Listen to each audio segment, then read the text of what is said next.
Hello, everyone. Welcome to the Drop Pod.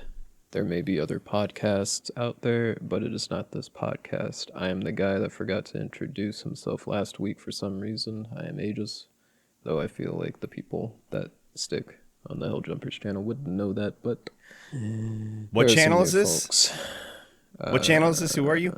I believe the channel was called Up in Inya. Somewhere around there. Ah, This is Mala, by the way, the other guy. hi. He was on I'm last Mila. week's episode.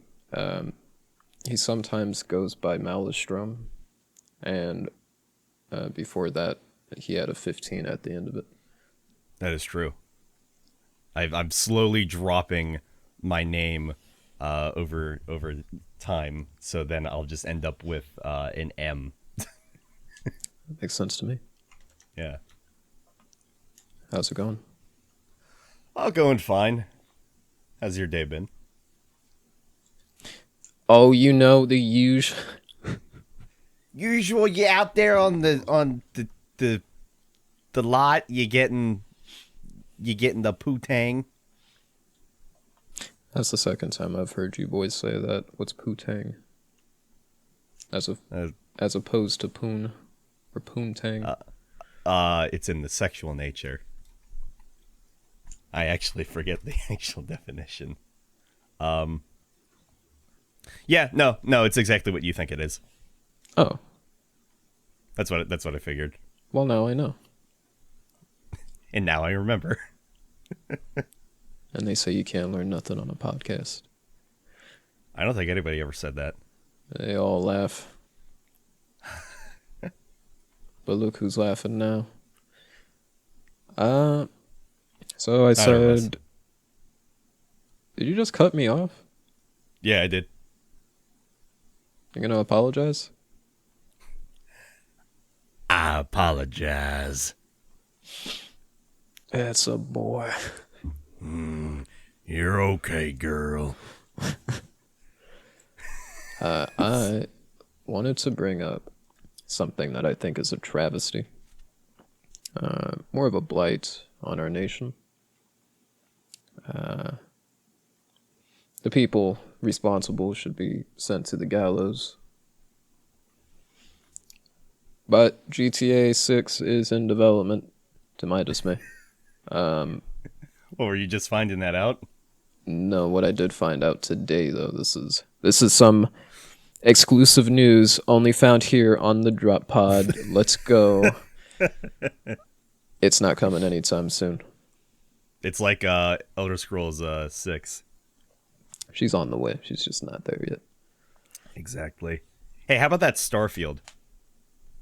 That game that it doesn't have a premise at all except space forehead. it sounded cool when they brought it up, but I haven't heard hide nor tail until you talked about it just now. How many years has it been since they announced it? It should be 2 years now. It feels like longer. I wanted to say like 3 or 4. I think the passage of time is the passage of time, really. 2 years. See what I tell you. Yeah, Bethesda, their E3 bit in 2018. Yep. It feels like so much longer. It's just like literally anything, just any little bit of news. Like, because I can't, there's no premise to it. It's like, I have no interest as of right now. It's Well- like it's space and there's ships and, okay, what else? Is it like No Man's Sky? Do you just kind of, wander around? Is it like a first person shooter? Are you heavily shooting aliens? Is it like, are you making friends with aliens? Like, what kind of game is it? It's just an open universe RPG. Like, that tells me nothing. Thank you. Wasn't it meant to be just more of a concept when they announced it? They were just trying to show off all the fancy tech and whatnot. Well, there was a trailer. That's all we got was a trailer. So there's Yeah. no fancy tech. No, I mean, yeah, Because that there's no was gameplay. that was the showing of the tech though, just like how Halo Infinite had showed off the Slipspace engine or Slipstream. I keep forgetting the name. One of those engine names. They were just showing off the name. We didn't have any gameplay just yet, but they showed off their fancy little engine tech in a trailer. I thought that's what they were going for with Starfield. I have no idea. Well, anyway, All it is it's space. It pans down. There's an explosion, and then Starfield. It's like the whole thing is maybe 40 seconds. you're a Starfield yourself, man. Thanks. You're okay. Thanks. Thanks. Oh man. Guess that's you've the been end of playing the show. Sorry, boys. Oh, the end already. Yep. All right. We don't have an outro yet. So until then. Sorry. Well, The joke is that's his current outro. that is my current outro, yeah. What you got? I was gonna say, you've been playing a lot of Red Dead lately, like we both have, but I was surprised, because like after your first night, when we started playing like 2 weeks ago or so, it didn't seem like you were all that interested. I was surprised you came back the next day and you're like, yeah, let's do it. So basically, I mean, to me at least, we didn't have a great first session. No, I was having fun. I didn't understand what I was doing. Right. But as I got mauled by more and more predators and got shot by a couple of fellas, I was having a good time.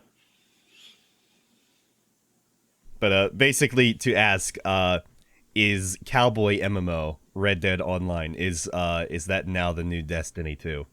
Oh no. But I think it's a good, just part-way game for a lot of people to kind of just join in. Like, I mean, you saw how many people you can get on that game, and I think that's pretty cool when you can have a large posse, Yeah. but the game doesn't allow you to do anything with such a large group. So, I think that's kind of just for balancing reasons. Like, I get it, but because I mean, Destiny does the same thing, though. You'll go in with like a fire team of 6. That's the max. Sure. And you're like, all right, guys, let's go to Europa, and you know that you can't do that because max for one of those things is like 3 people. So, dishonorable mention to Bungie. Blow it out your ass somewhere. Base Bungie. Thanks, Bungie. Thank Bungie. Think. Dink. But yeah, Red Dead's fun. I try to play the story when the crew's not on. And Yeah, were you doing that earlier? oh yeah. How's that going? I am I allowed to talk about the game? I mean, I don't see any issue with it. I know what happens in the ending. I haven't beat it personally myself, but There's a I don't mind. There's a slight spoiler. Actually, no, I might get into some heavy stuff. You know what? Pause the podcast. Just stop. Just pause it and then play it. Yeah, and play then it. it'll be like you never it'll be like you skipped it. Except Play you didn't. like 60 hours of the game and then come back here and then we'll reconvene. I enjoy the parts that I've gotten myself into. I'm on, I don't know if this is chapter 6, chapter 5. I'm helping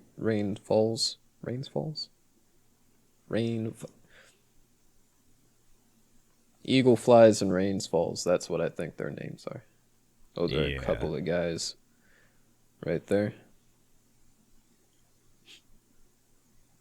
Forget it, Mello. Let's just end the podcast now. All right, we're done again. We're All right. done. I mean it this time. It's over. It's good. It's a good 10-minute bonus for our soon-to-be for Patreon. yeah. I didn't want to bring that up, though.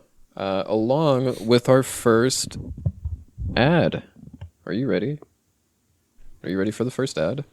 Actual first ad? Actual first ad with no hint of, like, jokiness behind it or satiricalness. Wow. Yeah, ready? Already sold out. It's been Yeah, I thought after I saw the first or technically the second episode's the viewership, I figured we were big leaguing it at 46 views, so I started pounding pavement, got us our first true to form sponsor. Are you ready? Is it Razor? This podcast brought to you by Big League Truckin. Oh, hey, Big League Truckin. Yeah, I forget what their motto is. They had a script for me to read. They sell truck and truck accessories. If you're in the market for a good trucker's cap. What was the company's name again? Big League Truckin. Big League Truckin', that's right.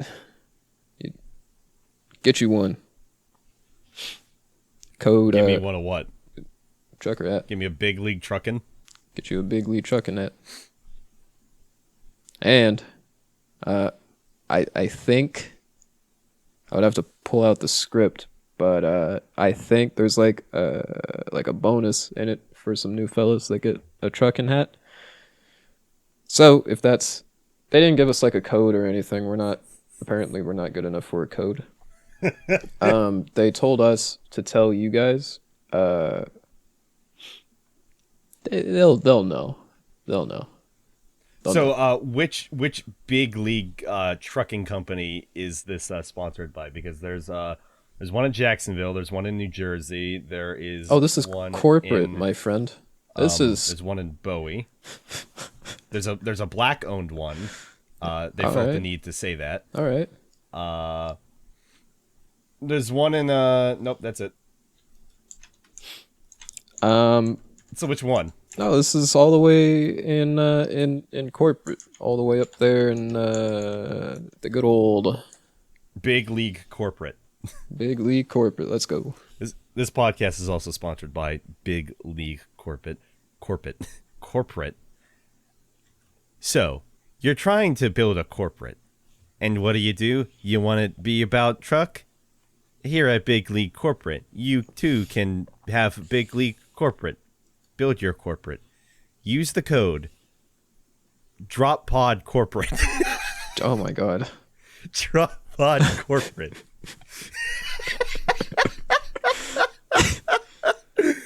Here, we'll give you some time to write that down. Grab your phone. That's drop. Here, spell it out. That's DROPPOD corporate. Damn. Is that with an I? BigLeagueCorporate.com. Which part? Corporate? Yeah. No, that would be CORPORATE.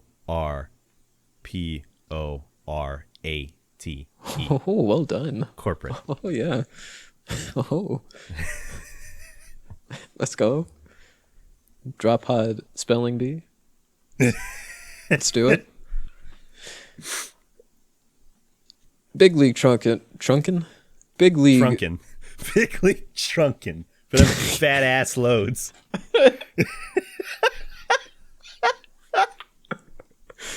Big League Truckin', I just found out, is like an actual company. Yeah, all them states I listed off. Yeah, you think I was kidding? Yeah. I was not kidding. Get back to us, Big League Truckin'. Well, look, we already gave you some headway. Yep. Look at us now. That's Big League Truckin', where I don't know what their motto is. Let's go. Where trucks are big and the leagues are truckin'. What would be the first ideal sponsor? For us? What would be your first ideal sponsor? It can't be Razor. NordVPN. NordVPN. No. No? No. I feel like they Do not have sponsored everybody and their mothers. I don't think they would have any room for the likes of us. That's not true. That's exactly the point. They've sponsored everybody. And they'll continue to mothers. sponsor everybody. Well, I mean, then we'll just have a stake in like every big league podcasters like us. You know? Totally. 46 views. We're getting there. Oh, yeah. Like I said, there may be other podcasts, but it's not this one. It is not. Get you one. Get me one of what? A podcast? This podcast? Get me this podcast. There you go. All right. co-host corporate takeover. Here we go. Let's go. Are you ready? Aye, aye, Captain. Yeah. Yeah. I wanted to talk to you about something that's been weighing heavily on my mind. I So feel you like say that, and I immediately think, "Oh God, he's about to be sarcastic, isn't he?" I feel like it's about that time for the about that time. podcast. Have you ever felt, and I mean it, by the way, you can take this conversation however you want, but have you ever felt like what we do is what defines us? Sorry. Have you ever felt like just what we do as like, and dare I say, but as internet personalities, it doesn't really feel all that grassroots anymore, don't it? How do you mean? Well, I mean, give me one small YouTuber you know. One small one. Not me, not you, not anybody we know personally. What Mind you, would somebody, you define as? What would you define as small? maybe a fella with like 1,000 subs to his name. Lower than that even. Like And I've known people whose channels have started out very small, and I've seen them grow over time, but I can't say as of right now there are any like small channels that I watch personally. well, then let's ante up on the number. All right. Instead of 1,000, maybe like a couple thousand, like in the 10,000 range or somewhere similar. Tell you what, any YouTuber that has not reached a mil can't Oh, be sure, us. plenty then. Can't be you. Can't be me. Me. my second channel. Me. Yeah, I could go through a couple. Not that guy. G-Man Lives. He does pretty good game reviews. Man lives. Yeah, as he used to go by. For all Been your enjoying boomer shooter needs. Sorry. exactly. I've been enjoying content from Joinin lately. He does kind of they're essentially React videos, but he live streams them while he does it, so it's not just like, oh yeah, that's funny.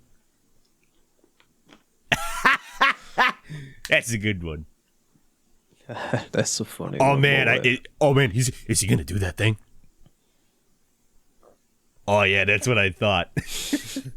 So it's like there's more of an effort into the commentary at least than just, and he watches through the whole thing, but I don't know. It's just it's better than I guess as it used to be in regards to like React videos where it's just they sit there and they watch the entire thing and they just have nothing to really say at all. Aside from that though, I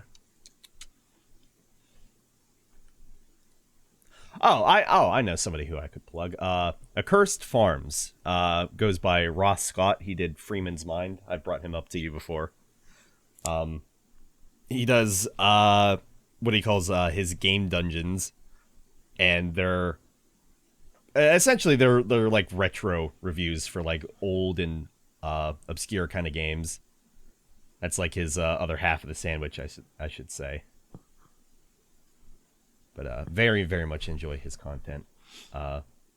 So, take any of these fellas, and then you compare it to maybe Video Game Donkey or somebody like Markiplier, Sure. who you may have heard of the channel last year, Unis Honest, that now ended at the end of November. But that was Markiplier's like second channel, basically. Yeah. I had just heard that actually I didn't even know it existed until like it was ending and it was trending on Twitter, because I don't really follow him. But Not for any like oh I don't like him. Just fuck that guy. He I don't has so many I views. don't watch I don't watch a lot of straight gameplay content that isn't maybe like 1 to 2 people anymore on YouTube. Otherwise, it's just all on Twitch. That's just what I And that's prefer. what I wanted to bring up. Is that I feel like in this day and age, I don't think like the Let's Play thing, and this is not to bring down the hopes of any of you aspiring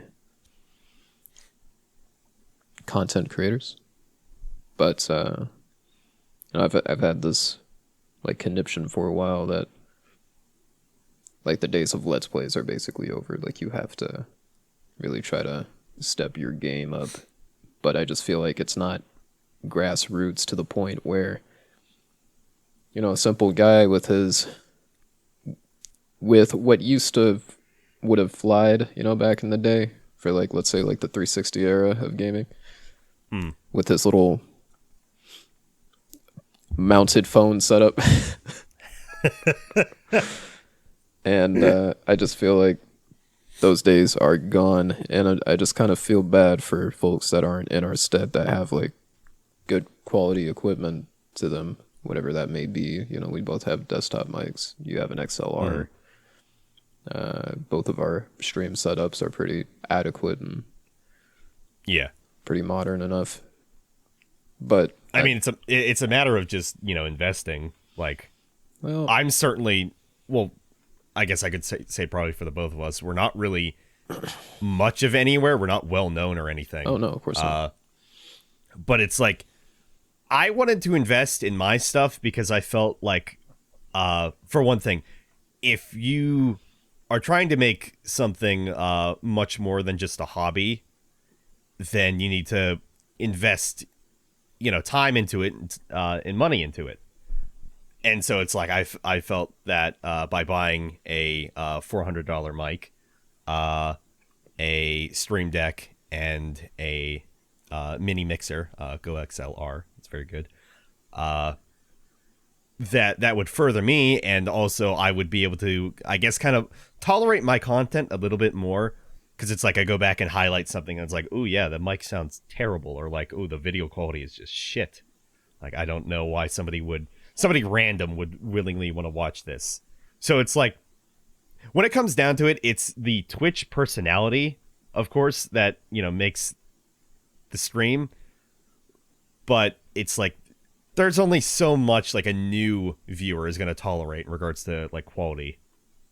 At least that's how I see it. So something that I've been telling some of these new guys, man. Something I've been telling the people that kind of like happen by the Discord.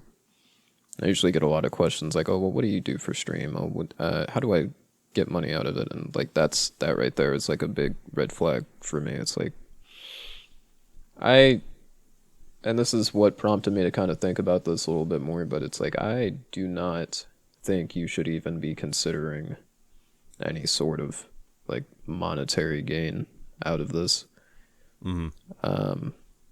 If you are expecting any sort of monetization, you are going to be really deep in your roots, and there's not much you can really do to change that unless you say, okay, I'm just going to do this for fun. This is going to be a hobby of mine. I enjoy what I do.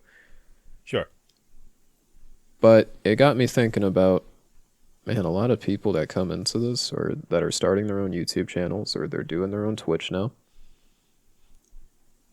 it doesn't really seem like they have much of an in if they don't already have like some of this equipment that you and I have, or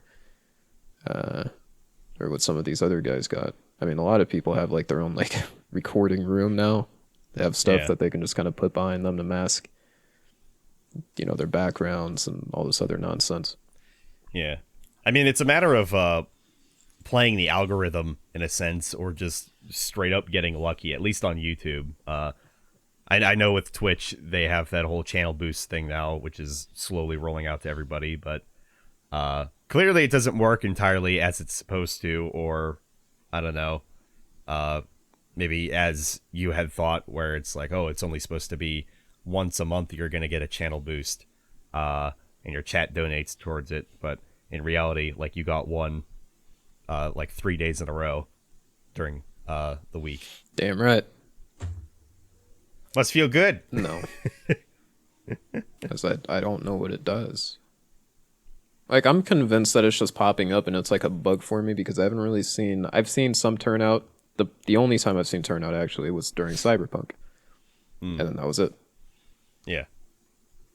And I was like, okay, well, that was kind of cool because for Cyberpunk being, new and then getting it, that was kind of dope. Yes.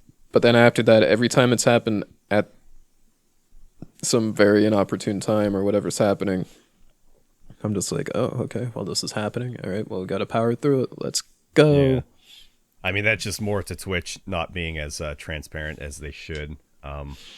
But as far as I know, it boosts your channel to more of the front page in regards to like recommendations, and you might get put on like that sidebar recommended slot when you're not on the front page.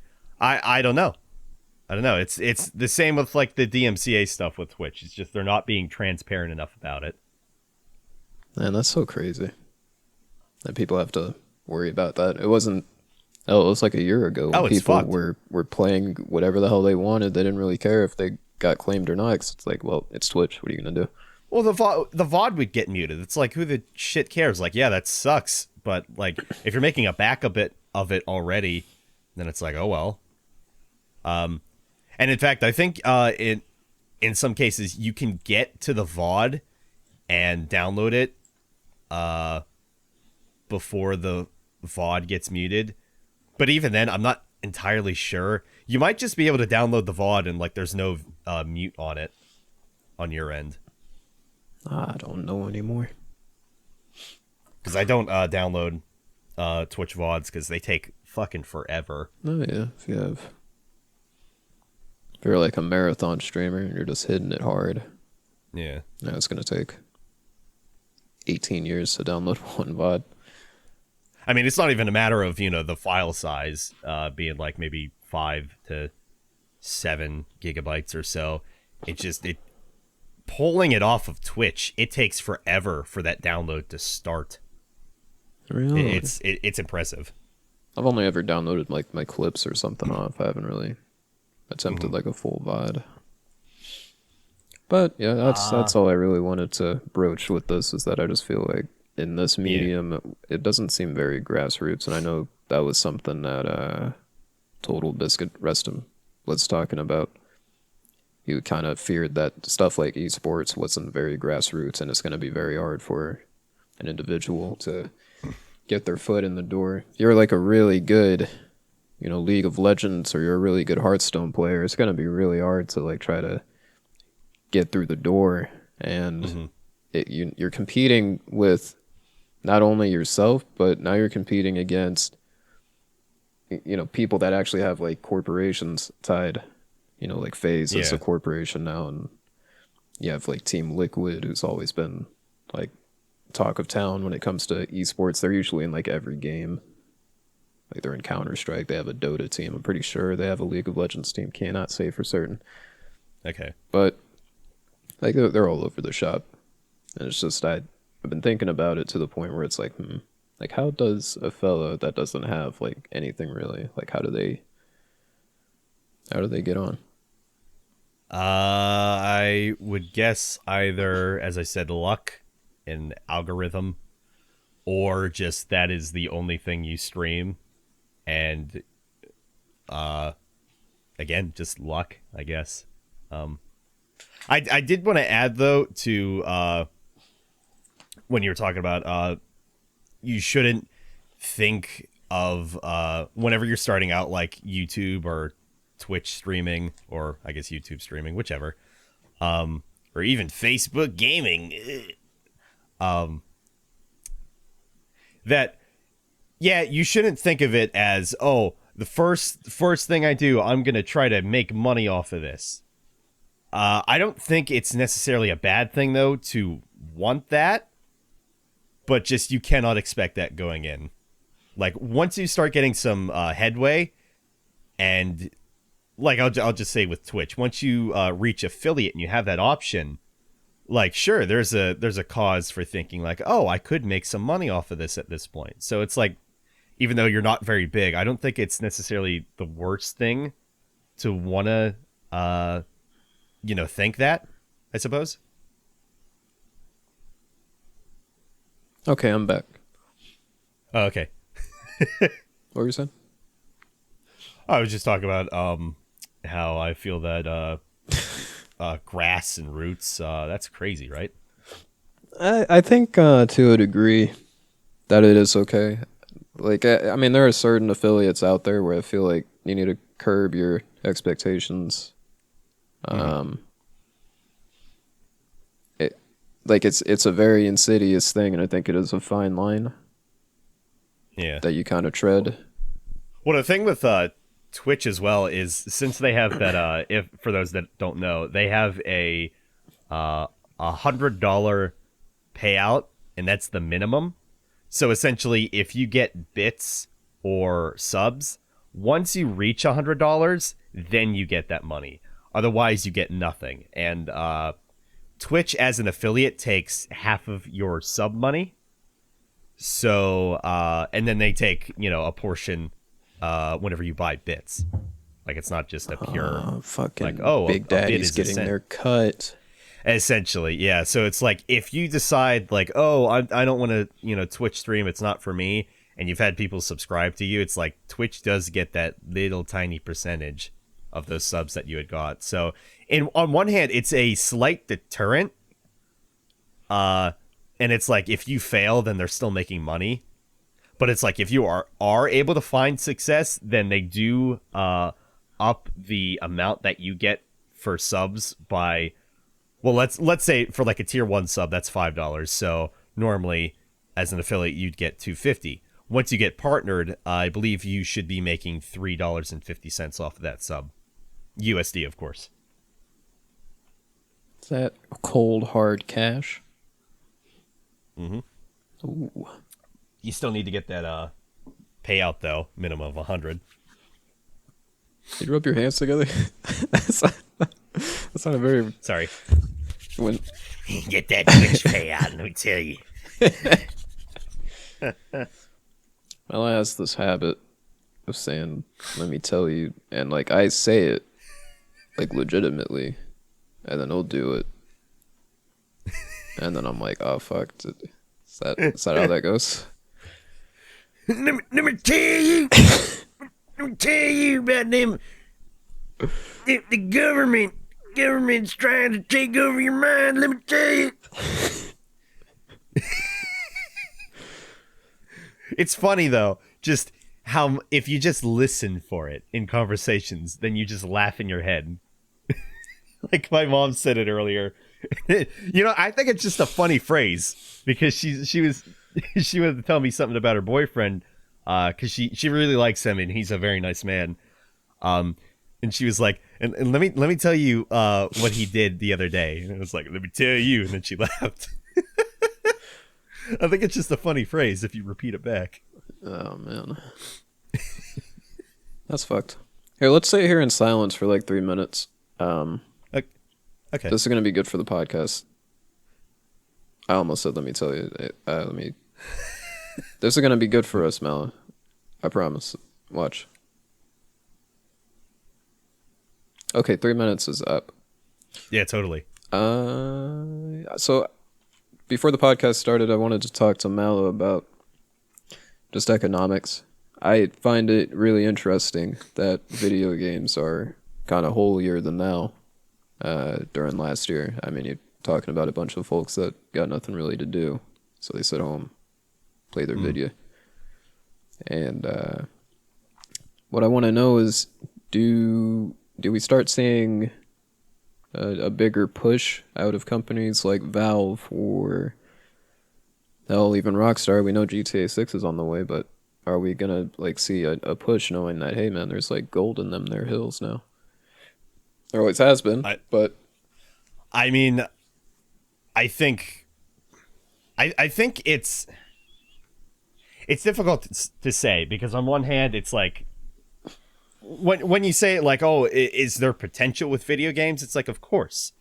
It's like there are faucets of video games that are being milked constantly, whether it's through microtransactions, through the ESRB and their whole shtick with like FIFA, for example, where it's like, oh, they rated like one of the recent FIFA or like NBA games or whatever, E for everyone, and it's like it has literal gambling in it, and it's like they're making money technically off of that. And video games as an industry in a whole, believe it or not, is bigger than both movies and TV combined, if I remember correctly. And it's like, well, how is that? How is that? That's insane. Well, keep in mind, video games, like AAA ones especially, take billions. Well, not billions, millions of dollars. Video games as an industry is $1 billion industry. 100%. Let me one up you. Sure. Video games combined against TV and just sports in general, like that, if you combine those two, video games even outweigh those. So it's like, I would say so, yeah. Here's an interesting stat for you though. Did you know that mobile, not even including like ads that you would get from a mobile game, but did you know mobile games in general make up like 24% of the revenue alone of like, at least from last year? I'd believe it. And that's, I mean, crazy to in me. regards to gotcha. Oh yeah, buddy. Like I would totally believe it. I've mentioned, I don't remember if I've mentioned on here, podcast specifically, but I was very into Fire Emblem Heroes, which is a hero kind of summoner game, where it's like, oh, you got, summon, and hopefully I get the 5-star hero, which is the best kind of hero. And they have what are they're called banners that go on, that they have like a new one every couple of days or every week or so, where it's like, ooh, you get a chance to get this rare 5-star hero, and they have like a certain stat on them. And towards my infancy of playing Fire Emblem Heroes, I wanted one character in specific, and I ended up spending, I'd say maybe like $20 some to try to get him. But in the end, I don't play it anymore just because of they decided to monetize quality of life changes, which is just really shitty. That's really shitty, yeah. Yeah. But it's like I ended up spending, I think, like nearly, if not a little bit above $100 in total. So it's like, for people that have no restraint with like what is it, Genshin Impact, for example, it's like there is fucking money to be made. There was a story I had heard a couple weeks ago from another podcast, Castle Super Beast, in which they had somebody send an email into them talking about how they work at a bank, and they noticed like thousands of dollars being taken out of this one guy's account. And so they locked the account. The guy calls and he's furious. And he's like, oh, well, we locked your account because we noticed all these transactions. And he was like, no, that was me. I'm playing Genshin Impact. This is what these are all from. Open it up again.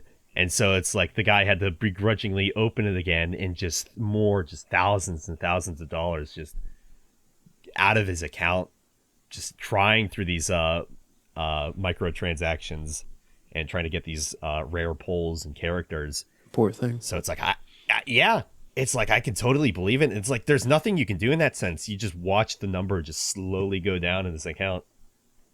A lot of people want the fancy, doodads that come out of a game. You don't want to play the game like a pleb the entire time. So it's like I remember I watched Jim Sterling do something similar where, funnily enough, I was listening to him while I was playing Warframe. And Warframe, I mean, people do the same thing in there. They'll put a bunch of money back into basically the stock of the game, so that they're getting back the special currency. But the special currency you can trade with other players, so you end up inflating the market a little bit. But I remember I was listening to him, and he was bringing on some guests that went through basically the very insidious nature of just how games monetize these days. I mean, remember when Ubisoft had that leak about what they're calling basically their patrons. You have whales, people that are definitely going to spend Yeah. on you. I forget the other names, but whale was like the big nomenclature for, hey, this guy's going to spend. You need to keep him on board. Just keep offering Yeah. him shit. He's going to do it every time. And you would notice that the more you spend, and I'm sure you've had this in a game, a mobile game. I noticed this in a game where they offered me something free and I took it because I was like, all right, it's free, whatever. I took that, and because I took that deal, I saw another ad. This time the ad was one up in me, and I was like, all Yeah. right, hang on. But it was bringing on these guests, and they were talking about, oh, well, this thing ruined my life, or it ruined the life of a loved one. And it's like all you could really do is just feel bad because you make a game and you're glad people are playing it. You want to make Yeah. sure it does extremely well. In the case of Ubisoft or some mobile developer, they're really in it for just hard cold cash. They don't really care Yeah. what the end goal is as long as they get it. I mean, that's the thing though. It's like you have a free to play game, and it's like you have to make your money somehow. So it's like you're gonna, for the most part, you're gonna try to market it as much as you can and drive towards bulk purchases through microtransactions.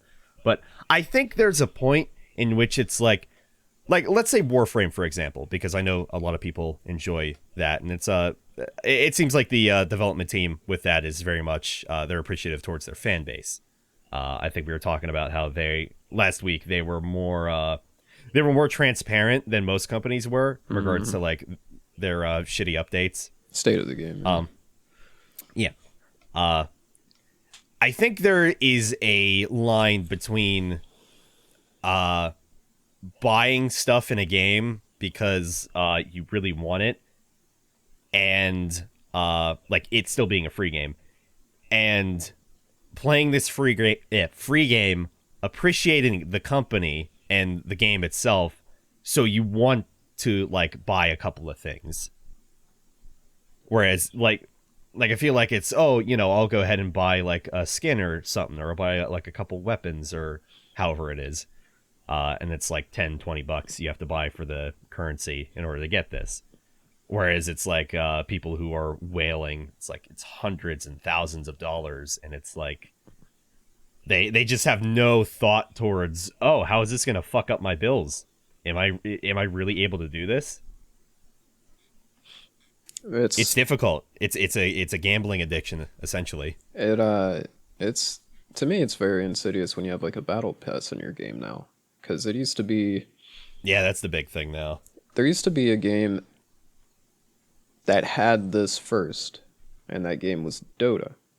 Dota had the first like actual in-thing battle pass. Most people attribute it now really? to Fortnite for actually conceptualizing it to a point where it's more accessible to other games. See, that's what I was gonna say. I thought it was Fortnite that I guess popularized it. I mean, it technically did, but you know what I mean. Dota 2 had its way of doing it, and people were like behind the idea because it was like, okay, because the only way before then to get skins was to basically keep on playing the game and hope you get lucky enough for like a skin drop. And if you had like a set that had dropped, the set being just a full clothing set for a hero that you play or whatever, Right. like you would be over the moon because, oh, look at this rare thing that I had. Nobody else has it. It was the first time this has happened to me. I didn't have to buy it. It just dropped. I'm chilling. But then the first battle pass released with the first international tournament. And the only thing this battle pass was designed to do was to fund the tournament, because this wasn't, Valve was coming out of pocket to host the event, but as far as grand prize and bonuses go, this is all going to come down to the community. So Sure. people were happy with that. But then over the years, we started getting more games that were doing it. Paladins, which was a game like Overwatch, free-to-play based. They did their own version of a battle pass. They didn't know what that game... They didn't have a clue what that game wanted to be.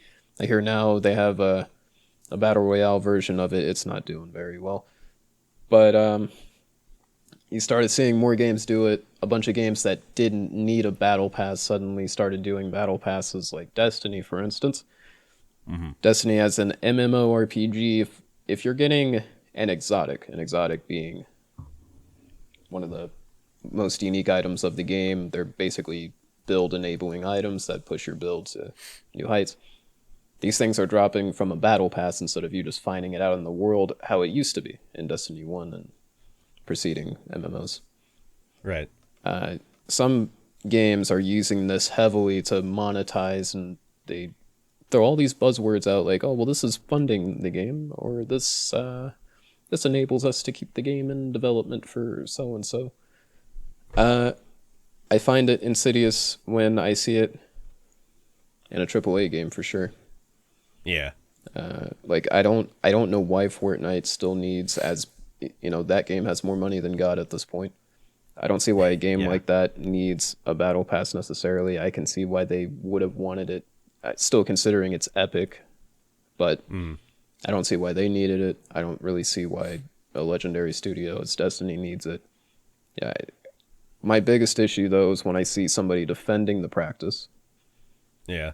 because it's like, I well, don't understand that. I do not understand defending massive corporate businesses. It's like they do not care for you as a consumer. Why would you defend this a company like that? I think it all just boils back down to My brand. It's my brand. I use it. It's good. My opinion is the correct opinion. Shut up. basically it's. I wish people just kind of understood that you can still like something and still want to critique the awfulness of it. I Absolutely, mean, yeah. I say bad things about Red Dead Online from time to time, but I like the game Only time to time? every session. But who doesn't? Every session. Every where it's like for example, for those that don't know,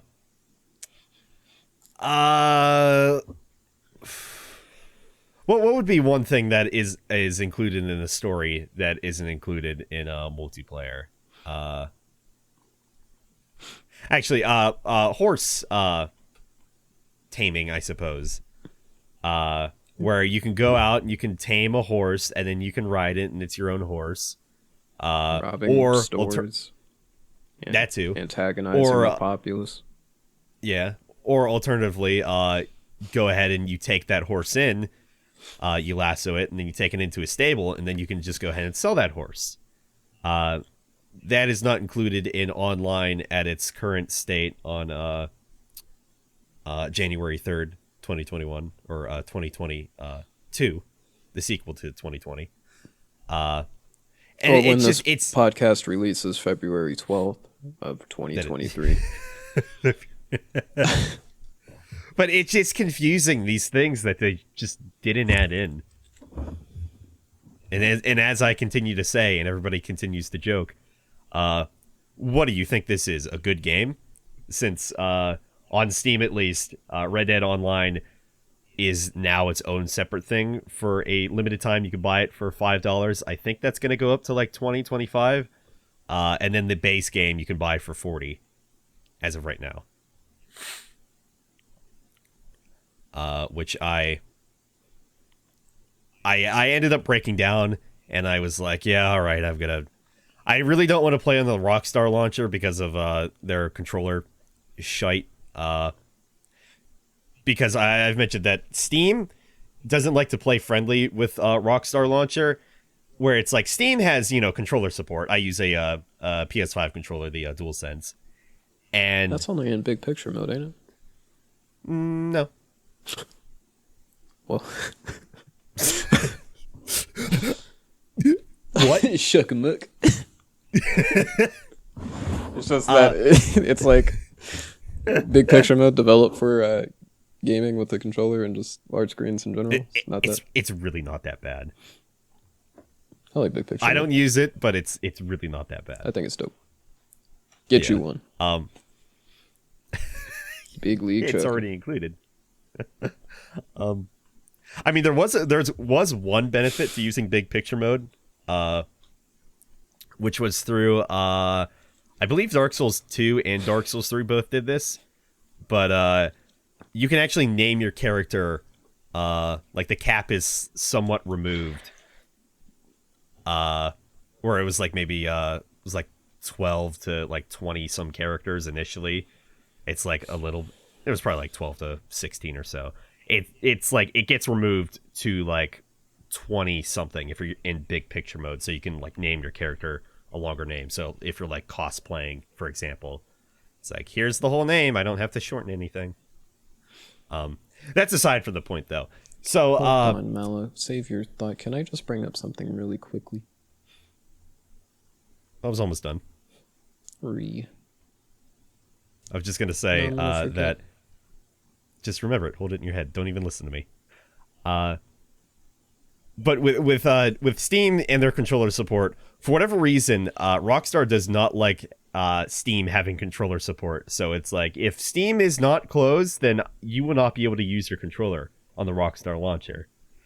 So I was like, well, you know, and I'll break down as much as I'm not a huge fan of Rockstar lately, or then again entirely ever. Like they make good games, but I don't entirely care for the company. It's like, I'll buy Red Dead 2 again, sure.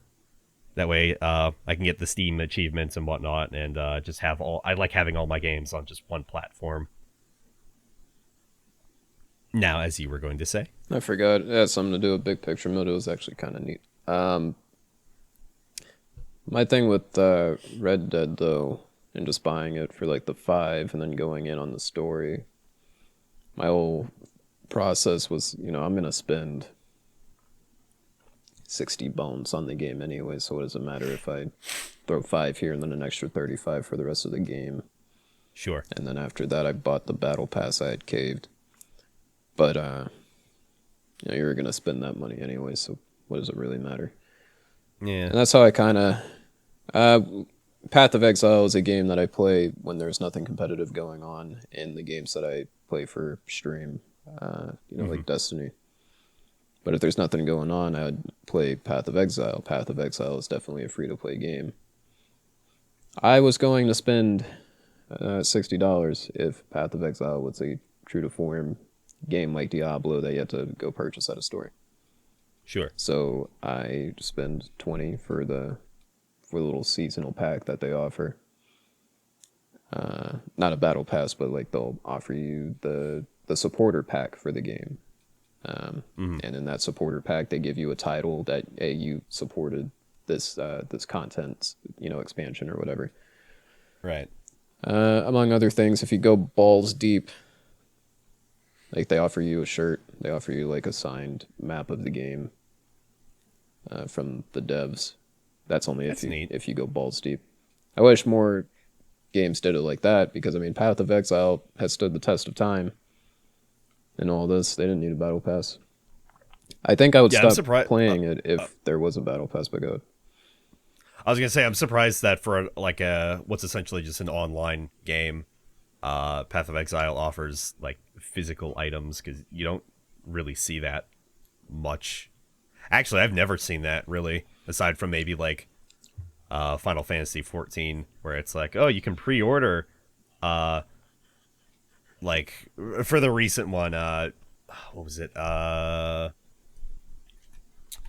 was Shadow something. It's not Shadowlands. Shadowbringers, yeah. Which is a really weird title. You really think But Shadow like, lately? yeah, I was like, Shadowbringers, and then suddenly WoW's coming out with a Shadowlands. Suspicious. But they offered like a statue or something if you pre-ordered to like a certain amount. I mean, don't most I was games like, do huh. that though? They give you like a little collectible. I've never been too impressed. I had curbed my expectations of pre-orders ever since I had gotten that little Halo 3 Slurpee cup, and I thought, wow, man, this is the peak of video game collection right here. Do you remember when Prima was offering Dark Souls 3 pre-orders? No. Okay, so let me go into this because Let me tell you. ve- very fun. Uh, so whenever Dark Souls 3 was in the phase for pre-ordering, Prima were offering their usual like, oh, here's the game, here's the Prima guide along with it as well, and then they were offering an honest to god Estus flask, uh, that it seems like you could drink out of, and people were like, oh shit. Like, I think it was just through text. Like, the thing itself wasn't shown yet. So it was like, oh shit, an actual Estus flask. I don't think they advertised it as you could drink from it, but it might have been that people just assumed. Uh what it ended up being was essentially whenever it was finally shown, like the whole package, it was like a stress reliever, kind of like plushy sort of thing. That's dumb as hell. And it was tiny as shit. And so everybody fucking canceled the shit out of their pre-orders. It was so funny just to go from, oh fuck yeah, I'm so excited to get my Prima pre-order of Dark Souls 3 because I'm gonna get this Estus flask, and no, it's a stress reliever squeezy thing. That sounds dumb as hell. Um, but actually, that makes me think: what was the best pre-order, like collector's edition or collector's item package you had gotten? See, I was thinking of the worst while you were talking. We can do that too. But We it can do would that just too. but it would just default to Fallout 76. That's the worst one. I mean, Or the it was best one. supposed to be a canvas bag, and what we got was like some fucking thing that could be torn to shreds in a matter of minutes. I wasn't too pleased with it. What edition did you order then? I Did did you get not. the I power didn't. armor? No, I canceled immediately. Lucky you. The fuck do you think this is? I think one of the best pre-orders that at least I have physically acquired was Halo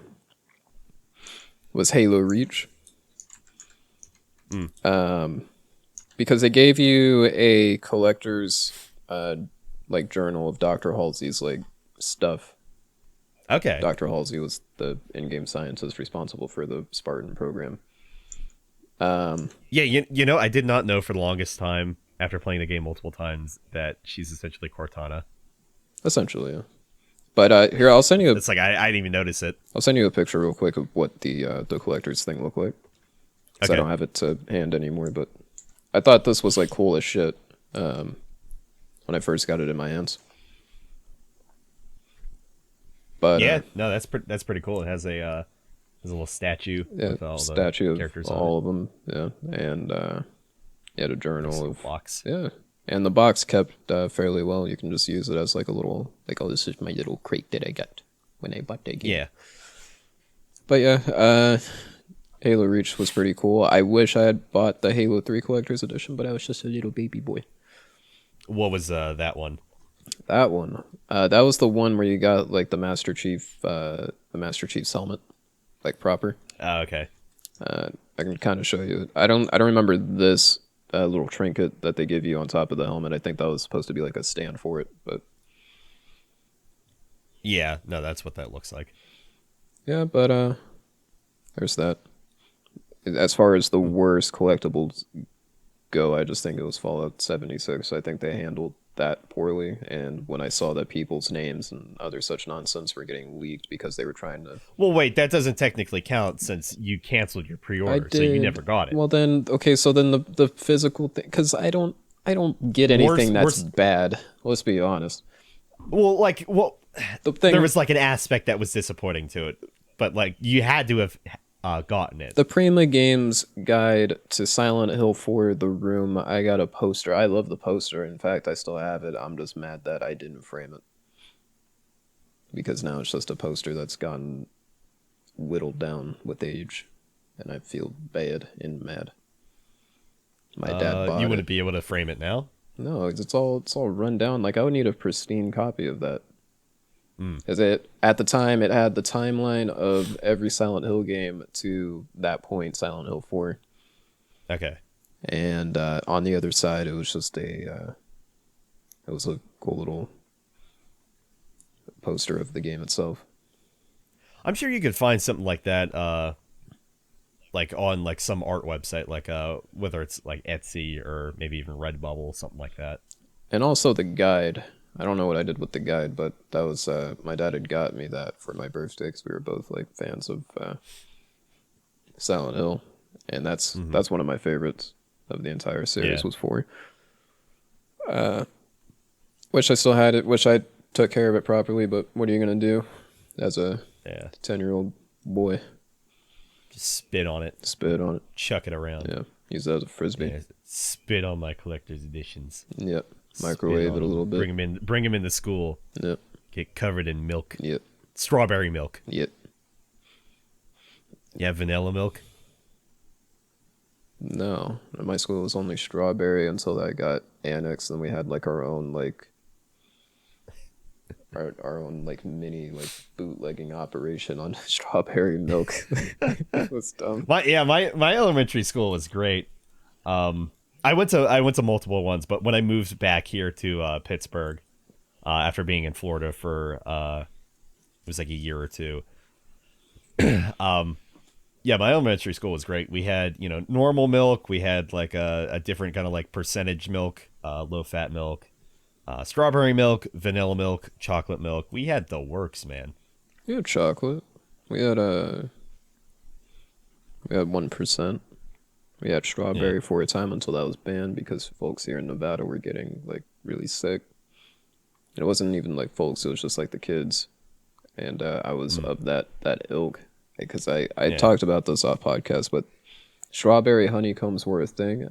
I loved that cereal. Ah, yeah. And I had that was something I would eat like every morning before school. I would never know why I would get sick though, because that comprehension level at the time wasn't there. Yeah. But my grandmother or my dad. I keep eating it. It makes me sick. What's happening? Well, I didn't even think it was the cereal. Like I just thought, oh man, it must be this heat, man. This heat's getting to me. But like every time my dad or my grandmother would take me to school, I would like vomit somewhere, and I wouldn't like nobody knew why until it was like Just vomit in a corner. Like, oh, there goes Armand again. and then I woke up like the next morning. Like I remember this pretty vividly. Like I would wake up the next morning, I was looking for the cereal, and like it just wasn't there anymore. Like nobody told me where the cereal went. I asked my grandmother, and she was like, "Oh yeah, we got rid of that." I was like, "Why? It's no good no more." I'm like, "Oh." And then I defaulted to Raisin Bran. I like Raisin Bran. Like, what do you mean? Not my favorite cereal. Get out. It's the raisin. It's honestly the raisins. No, you're free to go. All right. Swing it back around though. Before we get too off topic from what we were talking about. In regards to collector's edition, or collector's editions, I'd say my worst I ever got, not canceled the pre-order. Worst I ever got was Fallout 76 Power Armor Edition, because I ordered that the night of the E3 presentation, if I remember correctly. That included the Power Armor helmet, which is cool. Though I can't display it, and I'll get into why exactly I can't. And that included the nylon bag, right? That included the nylon bag as well. It included like this little package of like Fallout themed like army guy figures, like tan and green kind of soldiers. But instead it was like creatures and characters from the from 76. There was a glow in the dark poster of Appalachia. And there were some I got some coasters. No coasters. That was for Fallout 4. I think I got some stickers as well. And I can't remember too much else from it. I think that might be it, if not the majority of it. I may have gotten a poster. I don't remember. I don't recall. But the main important part was like the poster, or no, yeah, the poster, the helmet, the figurines. Oh, and then the metal tin that the game came in, which did not make any sense because if you ordered it on PC, you got a piece of cardboard for the disc. You got no fucking game. You got a Steam code to redeem it on a cardboard disc inside the case. Isn't that the case for all games nowadays? Especially if it's like a PC sale. No, because you're not supposed to get like a physical disc anymore. They stopped doing that. I mean maybe in some cases, but I don't think all. I don't know. It's just it just is weird. I mean, it makes sense to me because I had gotten one for Portal, and then like a off-brand Portal game called The Ball that was made by the same folks that did. Oh yeah. But even then, it's just like, what the hell is the point in having this metal tin if there's no game inside of it? Because people appreciate it's a neat little physical tin, but it's like, no. People appreciate just getting people appreciate just having the case at least. Like the disc is whatever, but the case is like, this is tangible. This is something physical that I own. Well, it's like it'd be like owning like you go on eBay and you buy the case for a game, and it's like, okay, I've bought the case for a game for like $2. I don't actually own the game though. There's no disc inside. I mean, granted, it's you have it on Steam, like digitally, but I don't know. It just makes it feel cheaper. It's like you couldn't have included a disc version. Because I think even like Fallout 4 had done that. They included a disc. Well, that was before with their physical version. That was before the law of the land kind of changed in regards to how you share digital media. Very quickly, I guess, then. I mean, yeah, you're talking about... When did Fallout 4 come out compared to 76? Was that 2014, 20,000... 2015. And then 76 released, what was that, 2018? Yeah. 2018. So, yeah, you're talking about a heavy shift to... In 3 years. Xbox 360 era Fallout 4 to Xbox One era 76, when people were talking about the state of being able to share your games, especially when it came to... And that was like one of the big reasons why PS4 was getting a leg up. It's like, oh, we're going to let you share games, buddy. Wasn't Fallout 4 on next gen already, though? I think they ported it. I think there was a port to Fallout 4. No, PC, PS4, Xbone. Are you sure? I'm looking at Are you the search result right here. Are you absolutely certain? It says platforms. But it's not a platform game. Microsoft Windows, PlayStation 4, I think Xbox One. It's called an action RPG back in the day. Yeah. It's a genre. Yeah, it's not a platformer by any means. Oh my god. Anyway, but so I feel such shame in owning that because I had to spend what was it? It was like, I think the Power Armor edition was $200 or so, or like 150, something like. No, it was 150. Or like 100, something like that. And then I had to spend, I think, like 50-ish for taxes and shipping. Man, you went in. Well, the reason, and I know that sounds crazy, the reason I went in on it is because I was so disappointed that I did not at the time have the money to get the Fallout 4 Pip-Boy edition. And it's like, sure, it was a kind of shitty, just, plastic Pip-Boy. But it's like, I guess before 76, I had a really, really just...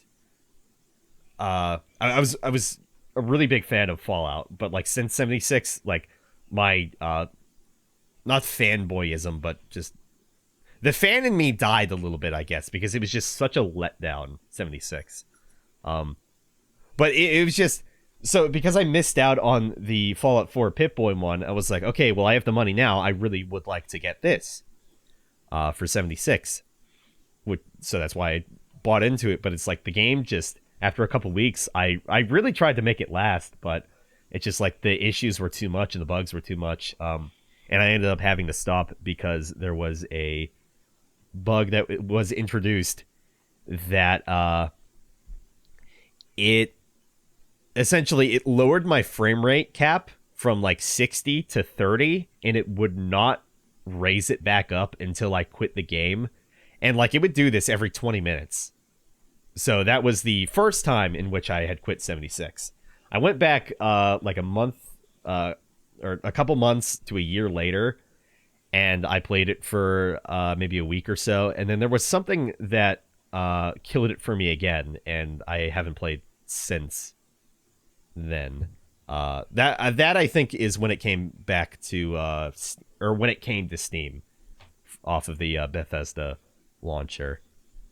So it's just like I felt such shame in owning this collector's edition. Like even with the poster being cool, the power armor helmet, and then the figures aren't even out of the bag, and then just the whole fiasco with Bethesda in that time with all their pre-orders, like with the Nuka rum that they had. It was like in a plastic container as opposed to glass as it originally was supposed to be. I just felt such shame that I was like, I cannot display this. It's just Don't look at me. There's too much controversy surrounding it.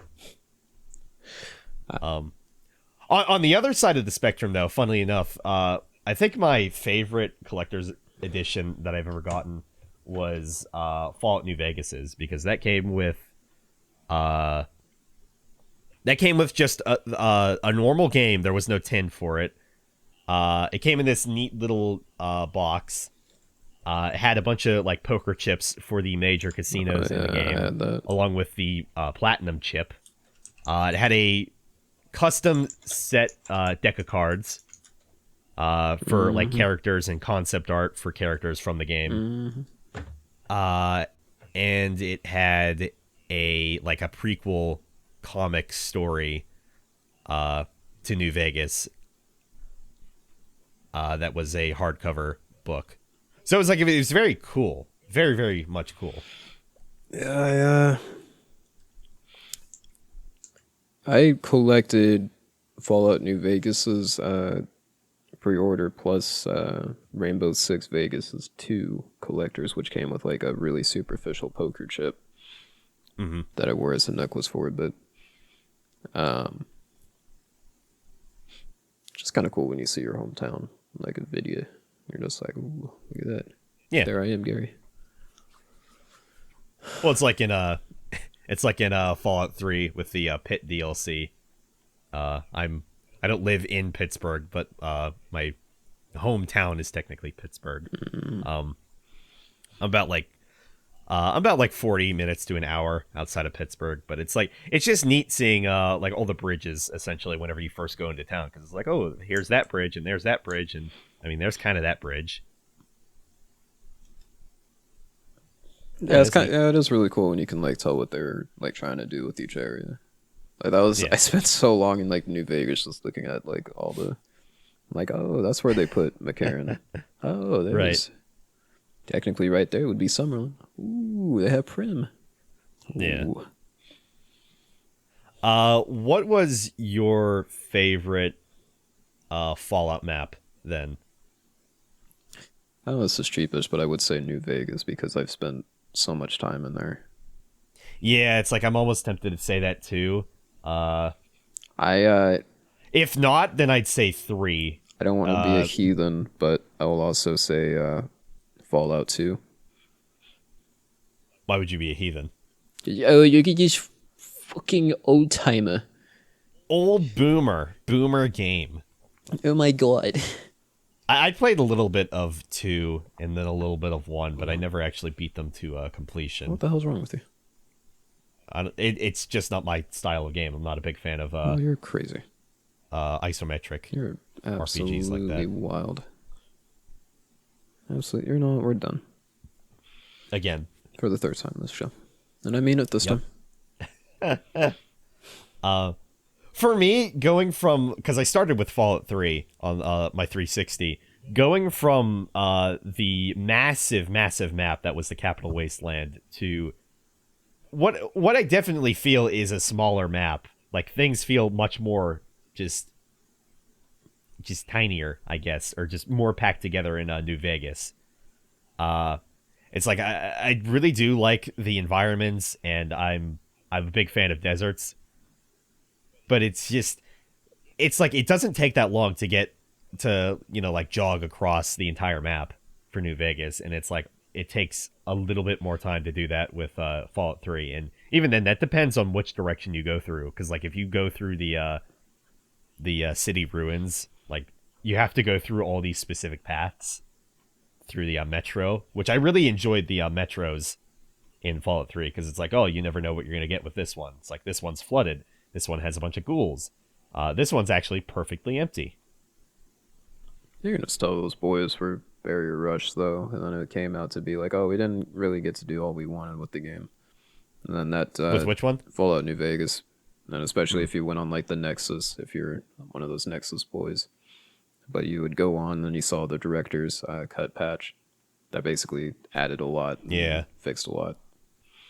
But you can tell. I mean, that's with every Bethesda game, to be fair, though. Well, I mean, it's just that this was using a different team, Bethesda didn't want to give these guys the time of day, and they were like, "All right, you guys got to release this. This is what's happening." So it just felt like they definitely got gypped. But what released was probably one of the best Fallouts of that generation. If I had to just say brass tacks, Fallout 3 versus I would New agree. Vegas.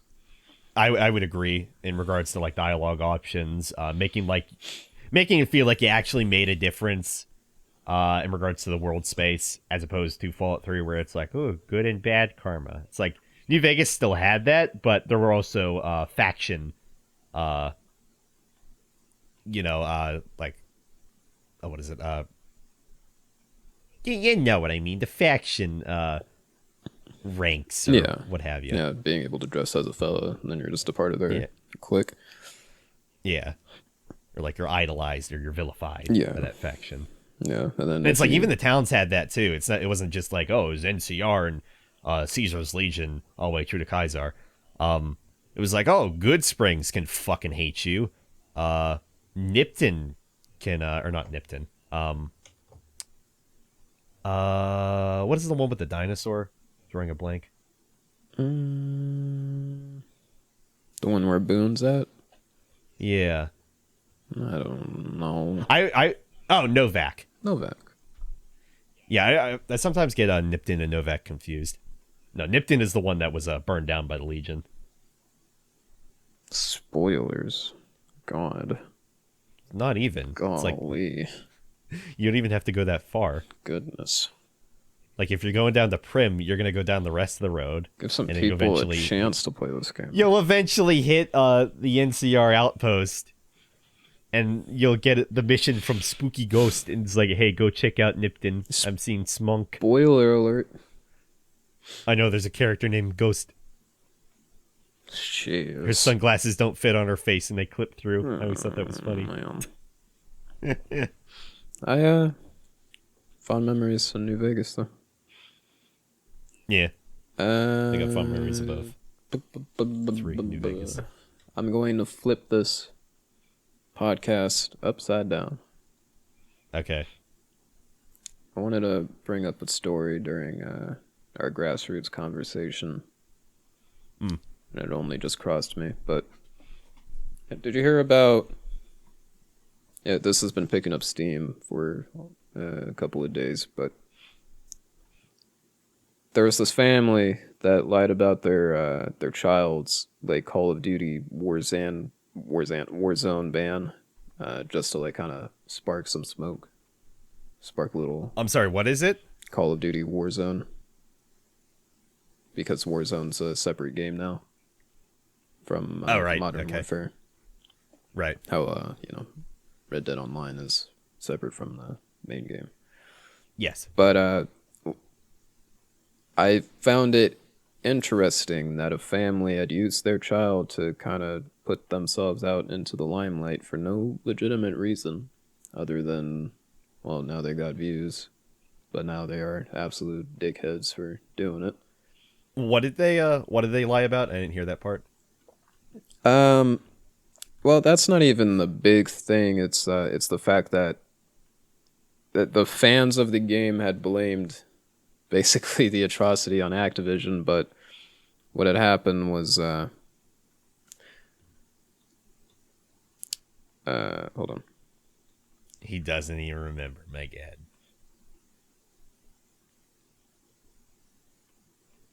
I can read you the tweet that kind of sparked the whole nonsense.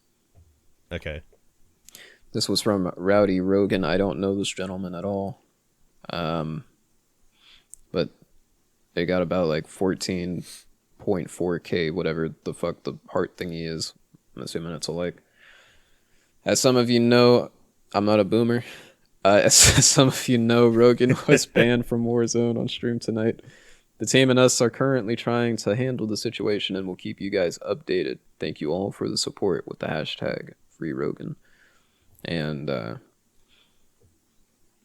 why were they banned? So this is what a Twitch streamer then? yeah, Rowdy Rogan is apparently a super young streamer, and he was banned by Activision. Apparently, Rogan is like 6 years old somehow on Twitch. So I mean, he should already be banned just on that basis alone. Fuck Activision and whatever happened in the game. He should be banned. Yeah, it's, at the time, from what I'm reading, he had like 95K followers on Twitch and like 100-some thousand subs on YouTube. Yeah, that kid is 6 years old. That kid is 6 years old for sure. The account, and I guess this is why he's not banned. The account itself is managed by his father. I would say his name, but then that would cause some problems. In the clip that was offered during the tweet, he's showing off that his account was banned while he was just moving around in the menus, and apparently the camera cuts to his father, who's apparently crying. I don't know why this was like a huge stir up. I'm not even sure what the kid did. Probably being 6 had something to do with it. I don't know. But the hashtag trended for about the full month of December. But the issue is that this kid was allowed to be on the platform. For some reason, the fans of the game are blaming the whatever happened at the end of the day on Activision themselves. I just find it kind of funny, and this is where I brought up Grassroots, was like, is this the kind of stuff that people have to get to in order to like get noticed? I mean, this kid had almost 100K follows on Twitch. See, I'm just confused, like, because I'm seeing like his Twitter, for example, is run by his dad, and I'm assuming all the other faucets as well. But is his dad a Twitch streamer? I think his dad's more on like the sideline because like he's featured in the channel. So I think because it's like one of the videos I'm seeing. It's like he's like, "Oh, do you want to show him what your favorite zombie gun is?" Their son, Mr. Rowdy Rogan. Yeah, no, using your kid as a means towards like fame, I guess, and like they're fucking 6. Like that is not good.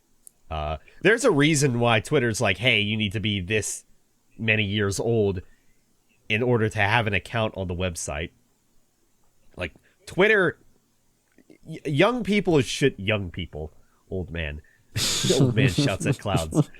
Young people below the age of I think Twitter is like if you're below the age of 13 or something, maybe even 18 or 16. I do not remember the age, but they totally should not have a social media account like that. Oh no, absolutely not. I wouldn't want to see any, like if I had a kid right now, they would definitely not be allowed on like any social media for like quite some time. And it's like I don't want to bar them from that, but it's like it's very it's not a good place. Okay, it is 13. That's what I thought. That's what I thought for a Need to be time 13. on YouTube, right? Uh, I thought YouTube had like it was like 16 or something to be on YouTube. well, the thing with YouTube is that they weren't, I guess, moderating their content for the longest time, so they ended up making YouTube Kids. So it's like technically, Right. I guess you can have a kid account, but you have to be on the kids section.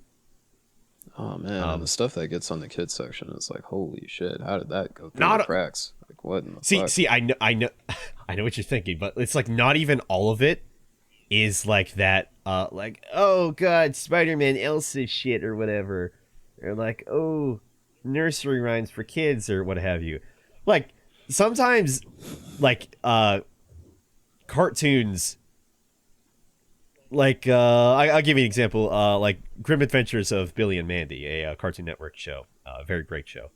Um, it if it's like a cartoon or like an animation like that, sometimes it'll just get put into like, oh, this is a show for kids or whatever. And in some cases, it's like, oh, this is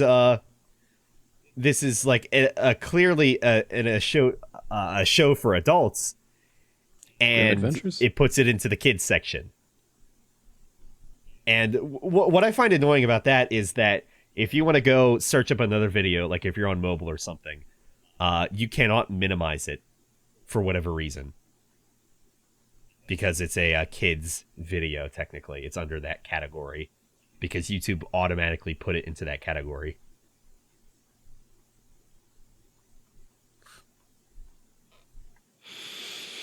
This world's gone to dogs. I don't understand this account, Rowdy Rogan. I don't know what the big noise is. But that's basically what I wanted to prompt up when I asked about like what we do isn't Right. really grassroots anymore. There's not like I feel like if you're gonna be big, like you say, you gotta have luck. Now they're really pounding pavement on these advertisements. You're getting really lucky with the clicks. We were just being an absolute dickhead using your goddamn kid for land development. That's the thing, though. I mean, you could always lie about your age on any platform. So it's like when it comes to YouTube, it's like it's no big deal.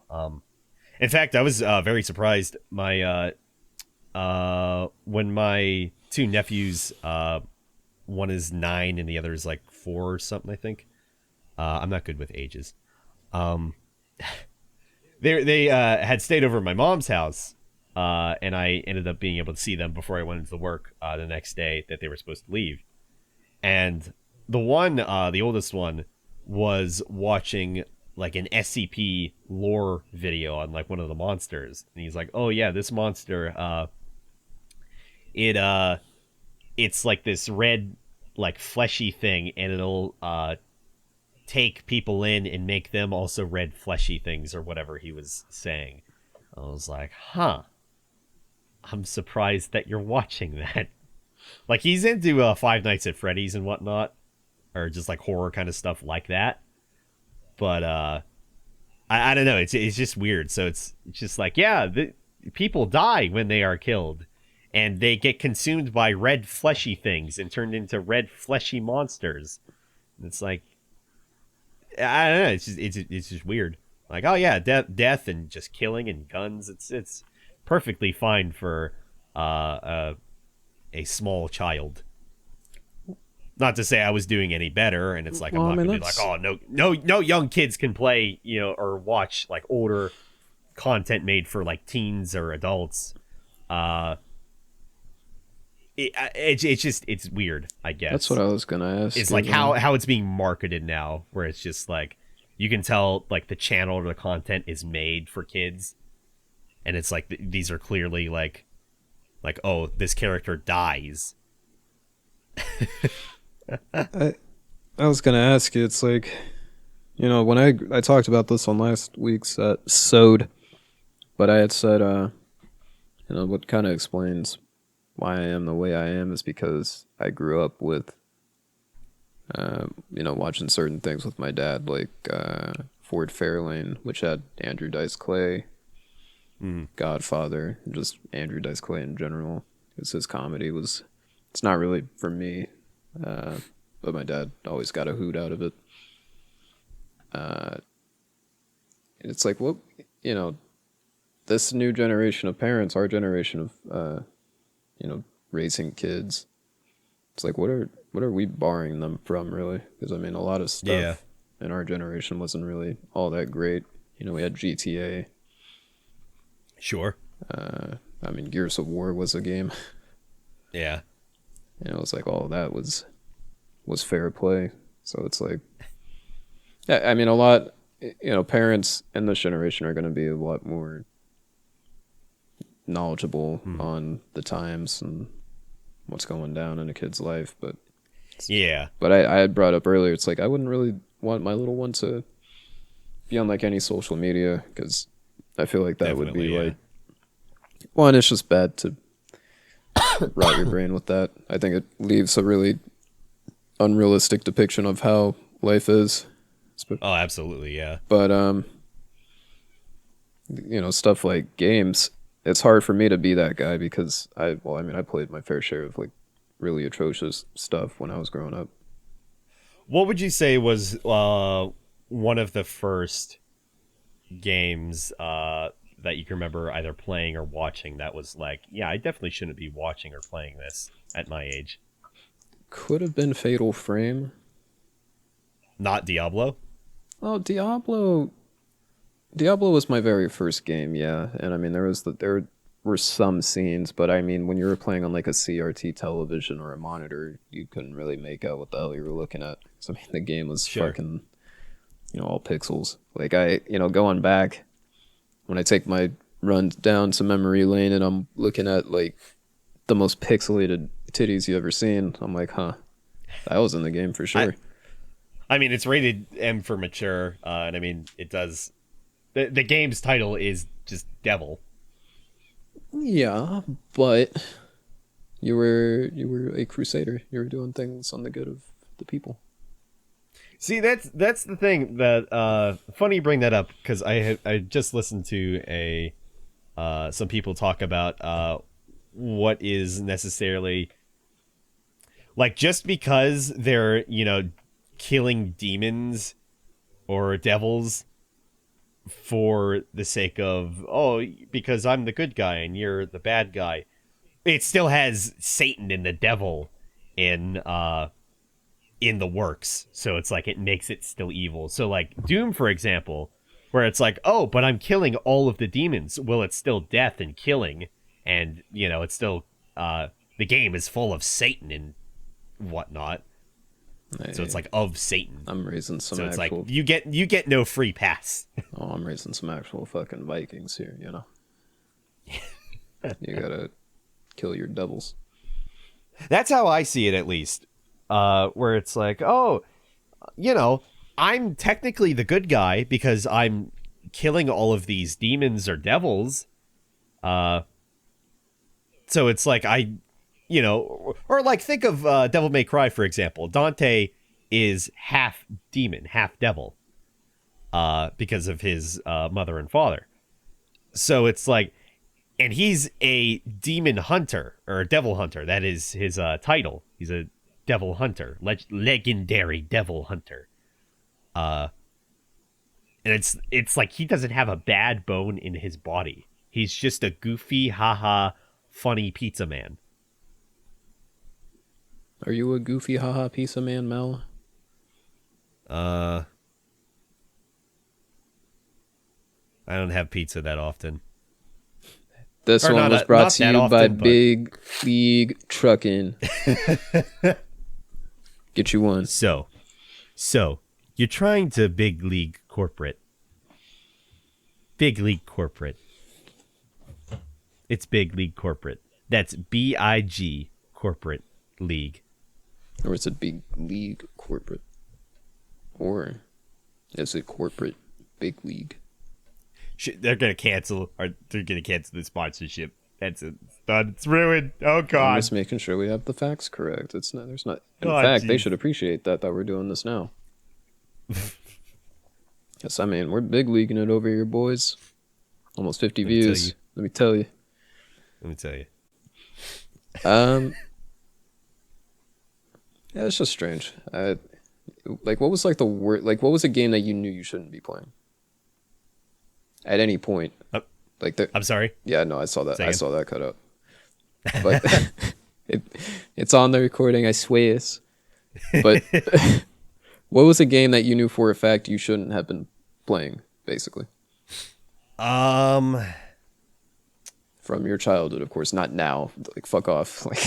Like, Not my first one. Just in general. Red Dead Redemption 2. I shouldn't have played it. No, I don't think kids should definitely play Red Dead Redemption 2. That is a game that is. It has a lot of mature themes. Some you'll have to learn, but others that you should not learn at that age. You gotta learn sometime. Not too soon, though. Don't take being a kid for granted. Listen to your Uncle Aegis. You gotta learn as soon as you can, bud. You gotta. Listen to your grandfather, Mala. Your great-grandfather. Malastrome 15.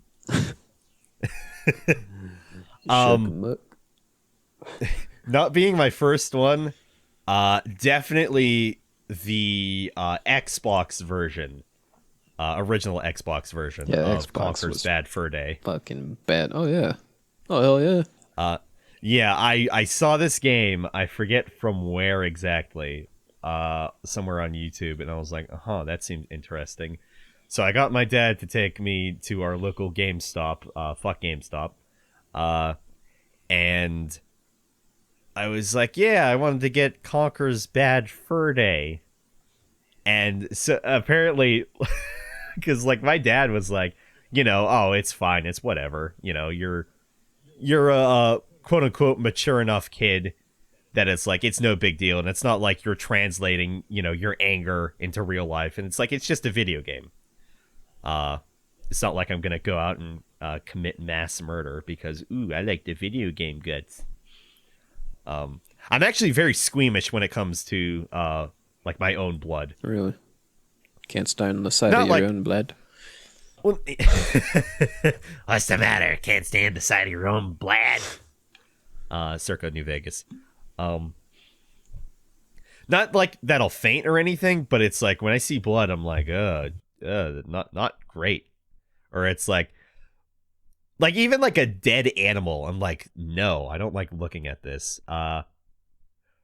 Or like in my mom's yard a couple months ago, there was just the rabbit's head just on the ground. And so it's like I had to do her a favor and get it out of the yard, and I had to get a shovel, and I was just like, I held it as far away as I possibly could. But it's like in a video game, it's like who the shit cares? It's not even real. I'd imagine you. But anyway, so the guy at the counter at GameStop had apparently given my dad like a look like, what? You know what this is rated, right? Which is M for mature, if I remember correctly. I very much enjoyed that game. I never played the original one. I understand that it was supposed to kind of be like a parody on like Banjo-Kazooie, for example, or just those kind of platformers at the time, where it's like, oh, it looks all nice and friendly, but in reality, it's actually very gory, bloody, and they got some foul language in there. I thought it looked really nice, and I had fun with the multiplayer. I never played online, but I played like locally. I remember with, this my one cousin. fucking tramp of a man try to stop my dad's purchase of Prince of Persia Warrior Within when it had first came out. I had gotten so fucking heated. I was like, hey man, you need to mind your own business, in my head at least, because I didn't want to be rude. But I got that. I got Warrior Within before I actually got Bad Fur Day. But like Warrior Within isn't really that graphic. No. Like it definitely has the most blood, and it's like the edgiest in regards to like the first three, Sands of Time and Two Thrones. It wasn't that bad though. I mean, the fact that that pisses me off though. But I would get it. I understand, and that at my age, I'm like, I appreciate that cocksucker You had to find do that. But you find that man, you go to his house and you say, "Fuck you."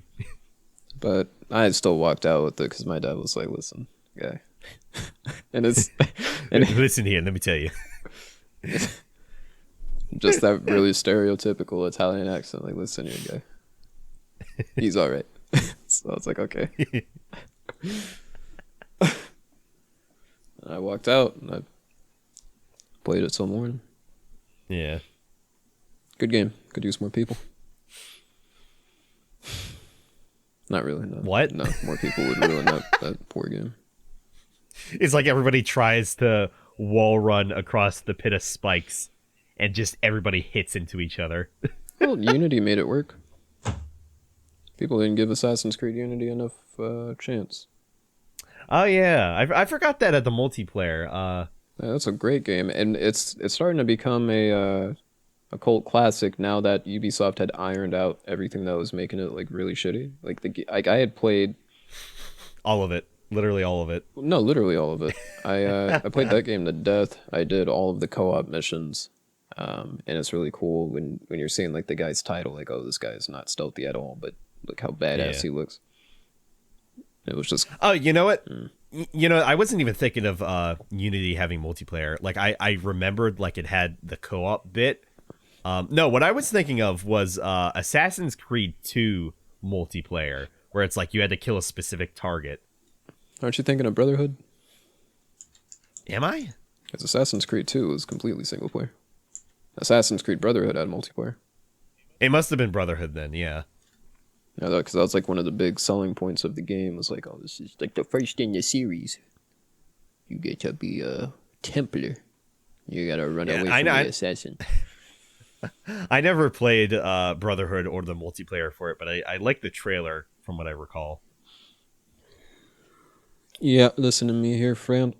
I played every single one. Oh, I know. I'm sure. Yeah. Did you play the mobile ones? Did you play the PSP one? I did play the mobile one, yeah. PSP? Play the PSP one? No, because I never had a PSP. Wow. Yeah. Some fan you are. Oh, not a... You fucking loser. Back then, I wasn't too big a fan of Sony. Because, I mean, back in the day, it was like, you on it? You on Microsoft or not? Tell me. Yeah. And I was one of those kids. Yeah, a lot of my friends had 360s. Only the Call ones of Duty, that had boo. only the ones that had a very well-off household had the PS3 or both. Halo 3 rules. Was me. I remember this one sleepover. I slept over at my friend Dakota and Colton's house. Yeah, We'll call them A and B. Dakota and Colton. Yeah, A and B. You want to protect. Well, I'm not saying their last name. You want to protect the innocent. Oh yeah, sure. Yeah. So A and But just we had a really fun night of just really really loud Call of Duty World at War multiplayer with like the 4 split screens. I just remember I used the double-barreled shotgun for the entire night pretty much. I loved shotguns when I was younger, like to a ridiculous degree. Like I'm fascinated with them still, but it's like I was obsessed with them previously. But I just remember the loud just fucking just bang every time you shot it, and it's like, oh, there's another giblet. Oh, you lost your arm. It was very visceral. I was also kind of just impressed by just how like gory it was. Where it's like, oh, there was a grenade, there was a landmine. Just I don't know. You didn't really see that in like Modern Warfare, like giblets, I guess, if at all.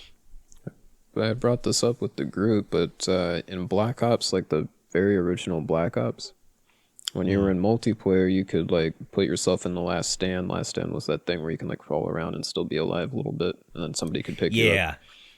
But you could be in last stand, and what could happen is that if you give up, your guy will actually pull out their sidearm, even if they don't like officially own one. But they'll pull one out, and they'll actually just shoot themselves in the head. And Jesus. I haven't seen that since. But I was like, damn, Activision has some balls on this one. Yeah. Bring it back. Bring it back. Bring it back. To which? Bring back that. I want to see if the. Oh, I thought you meant topic. No, I want to see people grow a pair. Commit suicide. No, just grow a pair. I want to see it. Hand it over. I know you guys still have it in the code somewhere. Hand it over. Do it. I enjoyed the suicide in my games. Oh no, it's just like this is what could happen. You're sitting there. Yeah, just the ballsiness of it. You don't want to be a prisoner of war. Hey, fuck you, guy. I'm out of here. And then you just take your own life instead of a man's. You ever play Shell Shock NAM 67? I'm familiar with it. That was a fucking game. They had a sequel where it was like zombies, and that just seemed like shit. But NAM 67 had an incredible title screen theme by Lucy Juicy. Who Do You Love? That was fantastic. That was a cover, I think, from another band. But it was this squad of like troops going to Vietnam. And there were a lot of very mature, serious themes for that game, and it ended, if I remember correctly, on a very like solemn note. Very good game. Remember when the Medal of Honor reboot happened and like people were like very up in arms about it? Well, it wasn't even Medal of Honor. It was they were just trying to capitalize off of Modern Warfare at the time. No, the big thing was like you could literally play as the Op 4. Like you're actually the fucking Taliban. In the multiplayer, you are literally fighting U.S. Marines or U.S. Army. Like you're literally doing the stuff that gives people like actual like nightmares and shit when they come back home. Sure. And like that was the big thing. It's like that's how edge that game had gotten. I had loved that game to death. And I mean, is it really edge though? I mean, that just kind of makes sense. Well, it's like who else are you gonna fight? The It's Russians. Like the setting of the game takes like this. In this, who else are you gonna fight? I like how all of our games are like just centered around like all of our first person shooters anywhere. Just for some reason the Russians had did something. They're being bad. We gotta kill some Russians, man. Because Russia is and always will be the greatest enemy to the United States. Because communism. They don't believe in our ways. They must be evil. I always just felt like it was easier for them to be the bad guy. It's modern day Nazis, I'd say. I mean, obviously not to like that extent, but that's how we vilify them in media, I feel, to that extent. no offense to our Russian friends. It's always the odd. Of course, yeah. No, it's like I said, just through media. Met a lot of nice Russian people over the years, just like streaming and playing games that allowed absolutely international play. Yeah. Like a lot of It's just American media likes to vilify Russians to no end. And it's like, okay. I mean, who else would be the bad guy? Fucking Austria. Had it too good for too long. Yeah. Fuckers. Russians are the modern day Germans from like back in the first two world wars. I just like how it always defaults to them, though. Yeah. And if it's a game from like our own soil, where you're like fighting like home front, all of a sudden it's just flipped to China, which is very dangerous. Very dangerous. Fucking. Oh, gee, I wonder which game you're thinking of, as you just said the basically title Home front. in the sentence. Yeah, exactly. That's what I meant. Yeah. Oh gee. Oh dear. You remember Homefront 2? I still have fond memories of it. I think. I didn't play either of them. I just Oh, heard Homefront 2 wasn't that oh, it was great. dog shit for sure, but I have fond memories of it. It never roped anybody in. Like it didn't have a leg to stand on from the day it was conceptualized. Unlike Evolve, Hmm. which had a point to have a leg to stand on until 2K decided to be 2K. Yeah. No, unfortunately, Homefront and that outfit never had a fucking chance. Hmm. Um, well, shit, man. Hey, thanks for coming out, man. Thanks for Oh, we're ending again. no. Is that just like the middle of the comedy special where it's like, oh man, I just got to thank everyone for being Oh here man, today. doesn't every Coming out comedian to the show. every comedian does that? It's like, all right, everybody, I'm out. And then they just like try to walk off, and they come back. Nah, I'm just kidding. Let's actually do the thing you paid for. Yeah, $20 ticket. Here's 1 hour. Um, Enjoy. what do you think about? I don't think. I feel that. What do you think about the stuff going into 2021? I mean, there's a lot of cool video that's apparently supposed to come out, but I think COVID is still rearing its nasty head towards design. Yeah, as I said earlier, 2022, the sequel to 2020. Thought it was the remaster, It could be the remaster. the reboot. It Even. could be New Game Plus. Oh, I see. Um, New Game Plus, it just starts immediately. You get to skip the whole introduction. I don't know. I'd like to hope that things will be better by the summer. I've been saying this since last year. People were crazy to think that all of this shit would just end at the drop of a hat. People were like, "Oh, we're just gonna be indoors for like 2 months. We're gonna be fine." The fuck are you talking about? I mean, whenever it first started and like you started hearing about it, like just coming over to America, I was like, oh, well, this is, probably just going to be like the bird flu or the swine flu or what have you. People are going to blow out of the proportions, but in reality, it's, going to be completely fine. Yeah, I changed my tune pretty quickly. I'm sure a lot of people did. This humbled a lot of people, for sure. Not everybody did. Let me tell you. I mean, it took a lot of people's lives, unfortunately, but like this is literally our modern day perception of like the Black Plague, and just like how fast that it spread. It's just crazy. I mean, there's like according to human history, there is like a plague to this extent like every 100 years or so. So it's like nothing out of the norm. It's surprising that somebody did something that they weren't supposed to, and now all of us are like paying the price for it. Oh, what do you mean? Not informing your country about safety measures? Yeah, it's weird. There's that. Just the way that certain folks... Oh God, it's getting political. Oh, Oh, no. But it's like, certain folks don't prepare their food properly, or certain folks are just out there to just try some new stuff. And it's like, I understand, but I mean, there's certain things that you really shouldn't touch, shouldn't mess with. yeah. And I think that it humbled a lot of folks to really appreciate what they got. Yeah, definitely. In regards to the video games industry, though, I mean, most developers are doing just fine by working from home. It seems like. I feel at this point it's more of an excuse.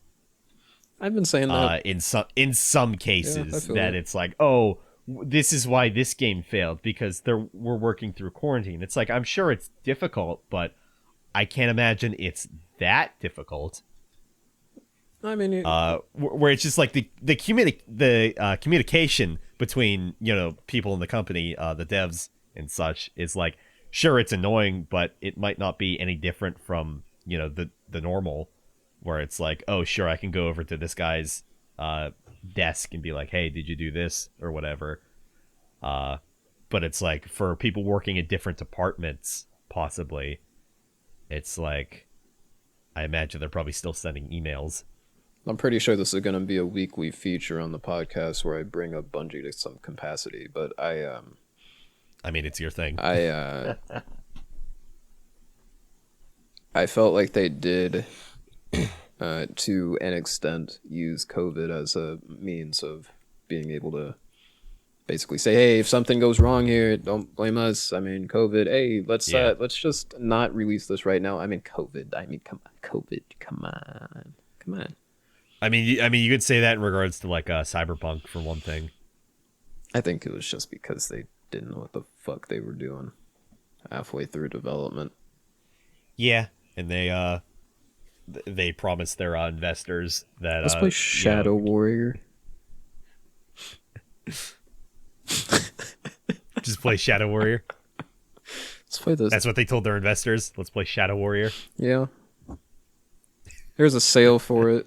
It ends in 5 days. Let's play it, dude.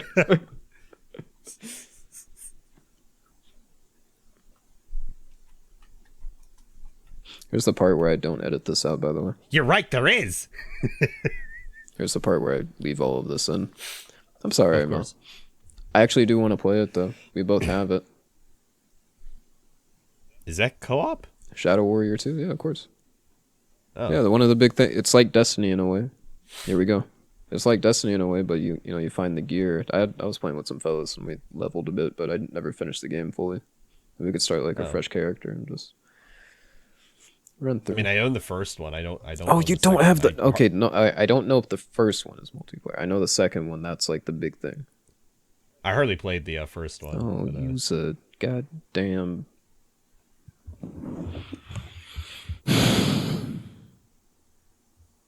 Nah, did you play the original? Boy. The original Shadow Warrior, of course. Okay. Back when it was a boomer shooter. Yeah. Yeah. Yeah. You want Wang? You got Wang. Hell yeah. Yeah, I never played that. I played Sir Sam. I played. Didn't play that. Never played Serious Sam? Nope. Oh, don't buy this new one. They didn't know what the hell they wanted to do. Yeah, believe me, I've heard. I like it, but they didn't know what the hell they were playing. I haven't played a lot of like, I guess what you would call them at the time, Doom clones or boomer shooters. Like, just last year is when I finally played Doom 1 on the Switch, and I played through all of that. And I was like, yep, Doom is like just as good now as it was back then. It's like I totally understand why this game has stood the test of time. It's so fucking fun. But I haven't played many older games like that. Like my childhood was the PS1. I know Doom was on it, but it was more so like platformers, honestly, more than anything. Man, like I honestly feel old with like each step. So I mean, I was talking to my little sis, and I brought this up before, but she didn't know what a Game Boy was. Yeah, I had a similar conversation with my youngest nephew. He was a little confused about it, and I was like, "Well, it came before the Nintendo Switch, like when I was a kid. It couldn't. It had a cartridge instead of like a little card." She couldn't recount what like a VCR was either, and I was like, man, like, stuff. That's how it goes. Stuff that I grew up with. All of a sudden, it's just like, what do you mean? I want you to remember this because it still makes me feel weird every time I think about it. The PlayStation 2 is a retro console. Oh yeah, no, I said that. The Xbox 360 is considered retro now. The Xbox 360 and the consoles in that generation. I don't think yet. Oh yeah. I don't think yet. Oh, yeah. It's getting there, but no. I don't think just yet. Like the PS2, I think it was just considered retro, like last year. Give it a couple more years, and there you go. Well, that's how I felt, unless there's something to the contrary. They were saying this year, Jesus, I still think it's 2020. But we're 3 days in. It's okay. 15 years from the release of the Xbox 360, it would have to be considered retro because they were saying that those are considered retro by the end of this year. We are now in 2021, to which it would be. Did the Xbox really come out? So I mean, you consider that, and it really brings to light, like, there are gonna be some folks out there that don't remember what this console is, and that's kind of crazy to me. I already expected this from something like the Dreamcast, which I remember very fondly. That was like one of the consoles that I had growing up, and like people would come over because you were the only kid on the block that had a. I mean, that was when kids on the block would come over to play something with you. Yeah. But the Dreamcast, then you had the N64, PS1, and Xbox had killed it.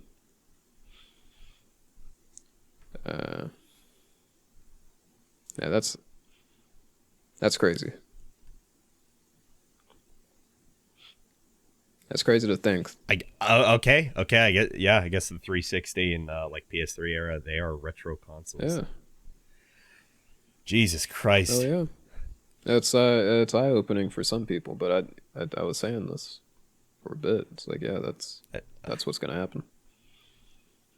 I feel my bones shattering more every day How do you have as I become weak an older bones? man. Why?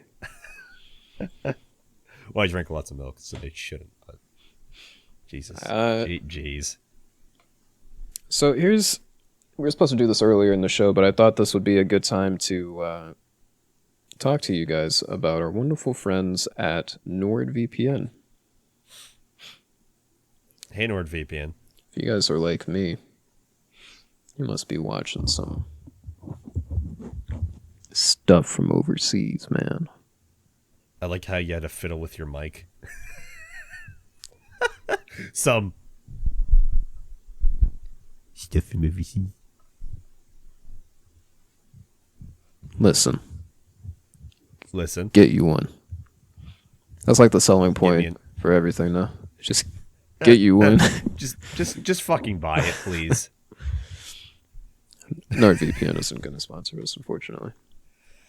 You never know. No, I have a competing sponsor. Razer VPN. Yeah. Get you one.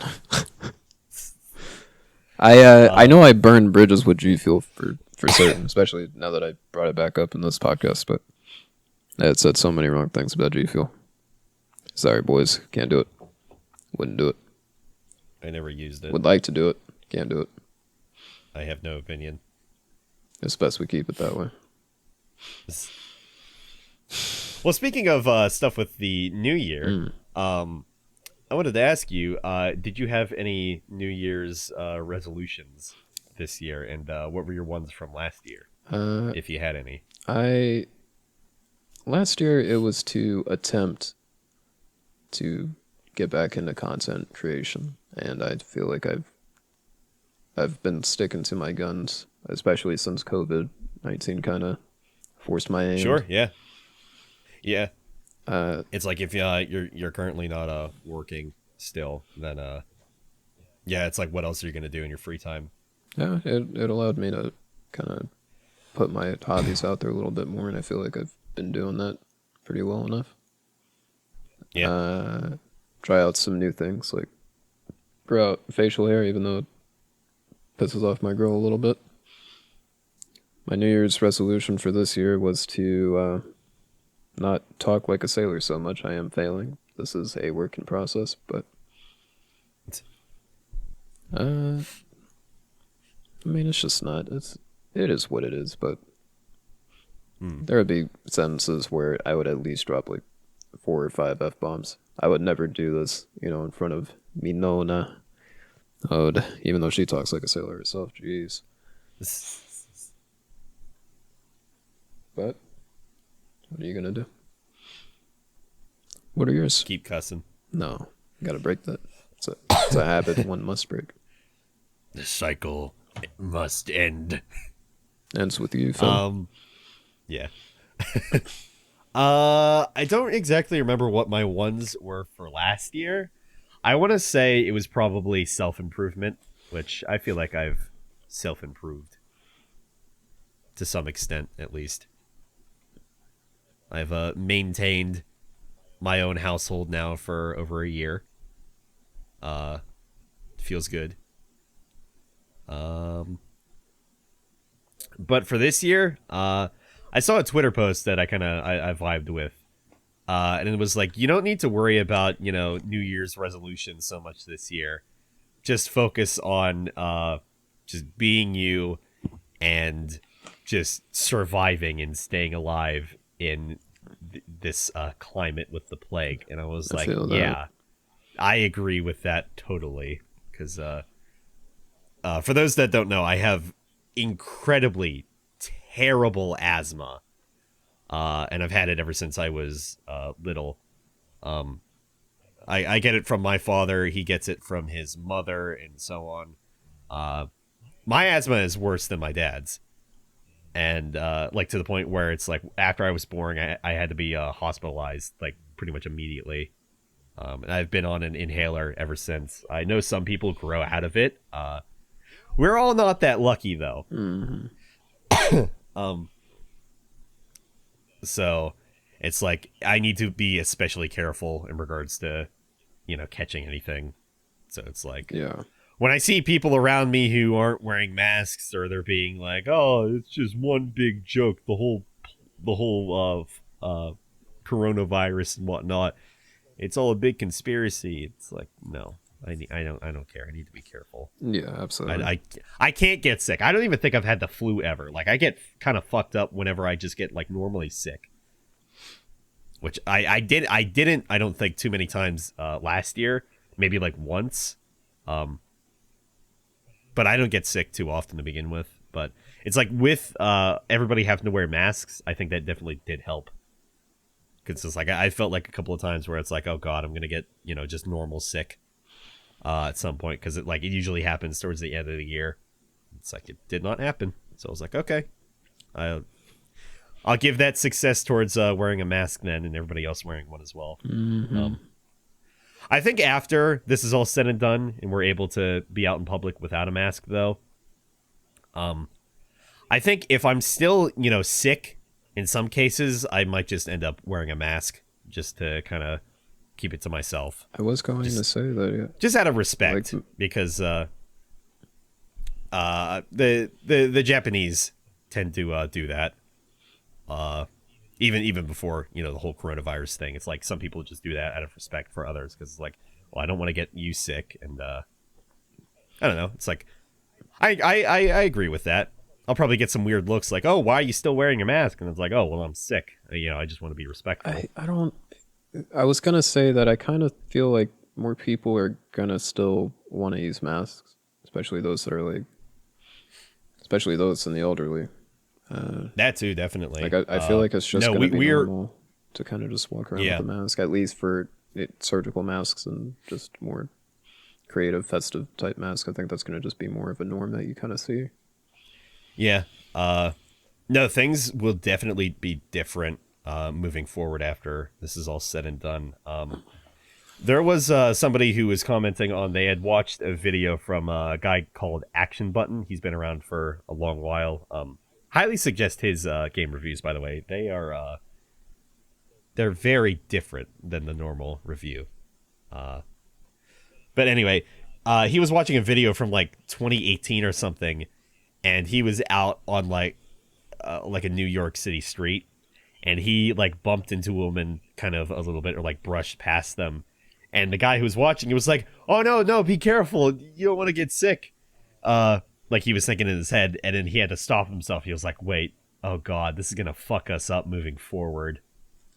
Because like if that was 2 years ago, and you're seeing all this content where it's like these people aren't wearing, any masks or anything like that. It's like moving forward, man, it's going to be interesting. There definitely will be a change in things. I wanted to ask, like, what was something that you wanted to kind of do this year that you, because you still have time, still COVID. Like, for me personally, I wanted to try to learn more Italian and more Spanish in general because, well, air. But that poor girl tries to tell me something in Spanish and it'll go through one ear and out the other for sure. What do you mean? Like with you right now, you're currently still streaming and you're still unemployed in that kind of sense? Well, no, just that something that you wanted to do this year. Because I mean, there's like I said, Do you want me to for me, keep going with what I wanted to do? yeah. What did you want to do this year? What is like you want to do? Because I mean, there's always a new year, a new you, always trying to do something. New Year, same me. I don't know. In regards to like going out somewhere or like doing something, not really anything, but Not something you really wanted to learn. well, I mean, I'm still learning Japanese. I just passed 100 days. I think 3 or 4 days ago of like constant everyday use of Duolingo. Ah, I'm glad someone's using I'm pretty proud of myself in regards to that. Right. And that's It's like I've been using it a little bit longer than that, but that's my that's my streak right now every day. that's good. Yeah. That's good. Yeah. Something I've been doing just to try to, because I don't have my little puppy anymore. It's with my dad. My dad's not currently staying with us because he's a chauffeur, and being a chauffeur in Vegas, that's you come into contact with folks. But when I do get to see my puppy, like he's full of energy, and I would always walk him every morning, and that was kind of like my daily routine of like running with him. So in order to like actually keep fit, I started doing the presidential fitness, basically track where it would start with pull-ups. Then you're meant to do an average within a minute, and I would do that, and it was just kind of like a rapid fire just to make sure you're getting up and ready to do stuff. So you pull-ups, push-ups, curl-ups, sit-ups. I forget what the one exercise is when you're meant to do like basically a jumping jack and a push-up, and then you come back up. I think it was burpees. I forget. Oh, but it's funny. I was just thinking of that, and I was like, yeah, burpees. There's another name that you could give it, but I forgot it. So I think you just go burpee. But I would do that, run in place for a bit with my Oculus on because it's telling me how many times I've been stepping. So I do that, and that's basically been my routine because I keep saying, yeah, I'm gonna go run today, and I look at the backyard and I'm like, yeah, I'm not gonna run today. But at least this has kept me on track, and I've been doing this for the past week up into our new year. But at least with my pup, I had an excuse to be running around and doing all this other stuff. Right. Yeah, it's like I mean, because of the weather now, it's like I can't really go outside because like my asthma with cold weather is not good at all. And then it's like if it's too cold, then I start coughing a bunch. If it's too hot and humid, I start coughing a bunch. It's like fall is basically my good time of the year. Because even with spring, it's like I have allergies.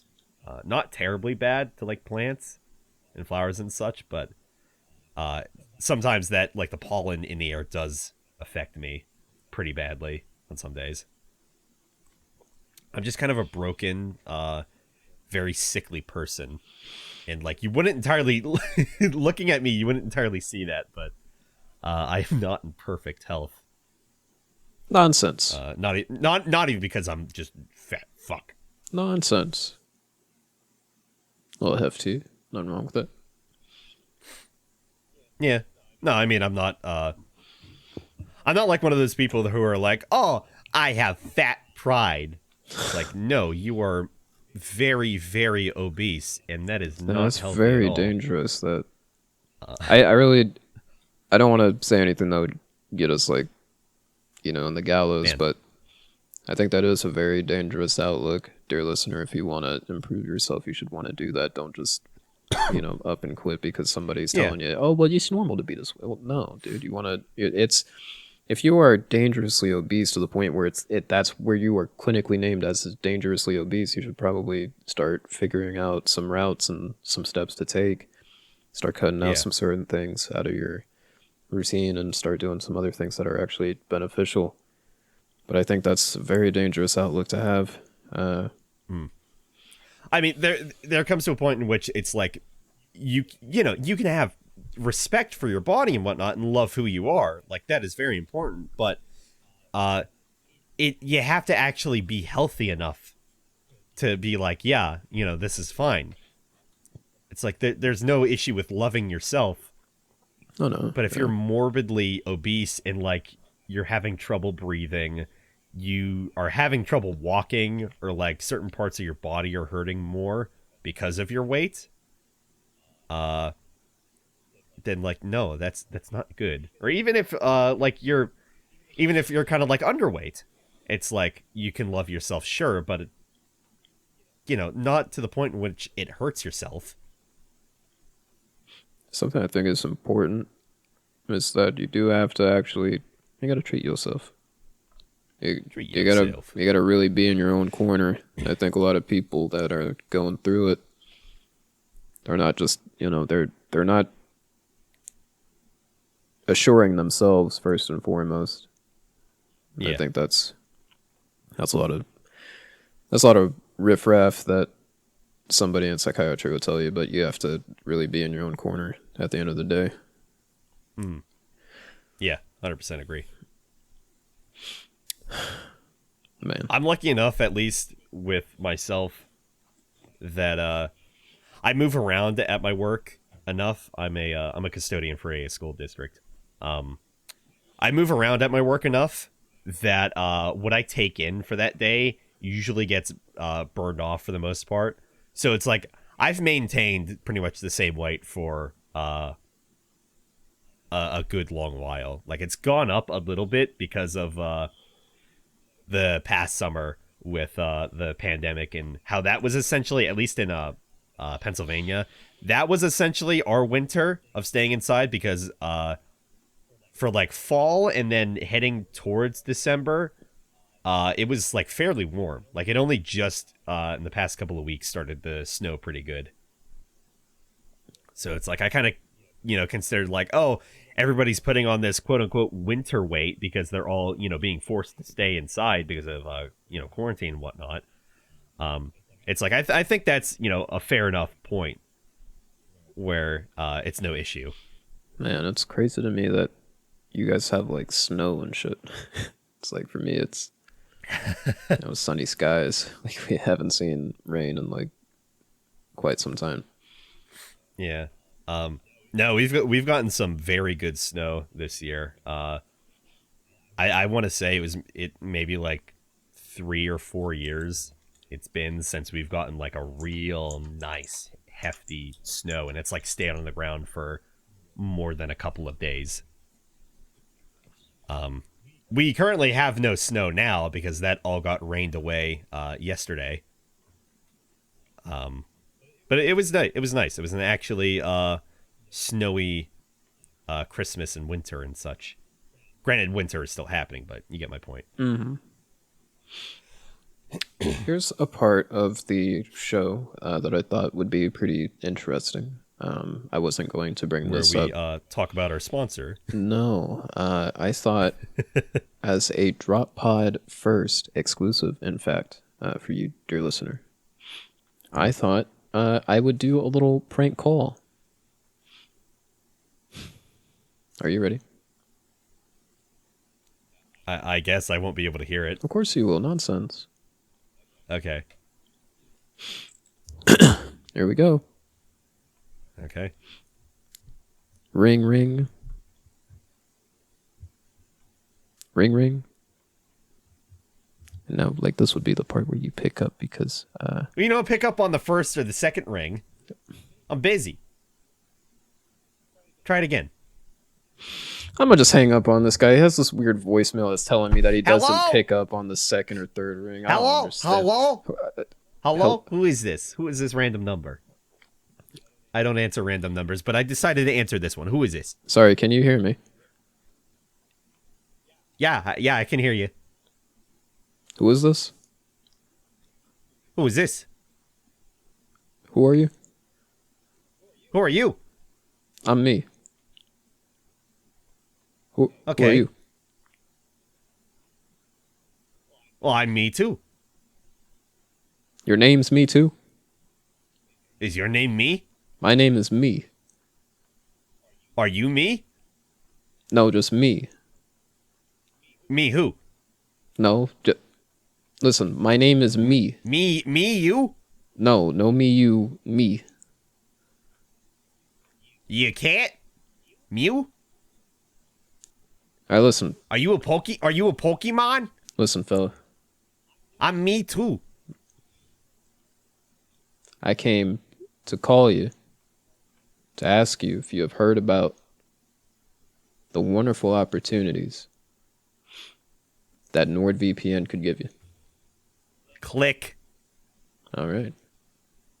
So that's going to be a weekly feature here at the Drop Pod.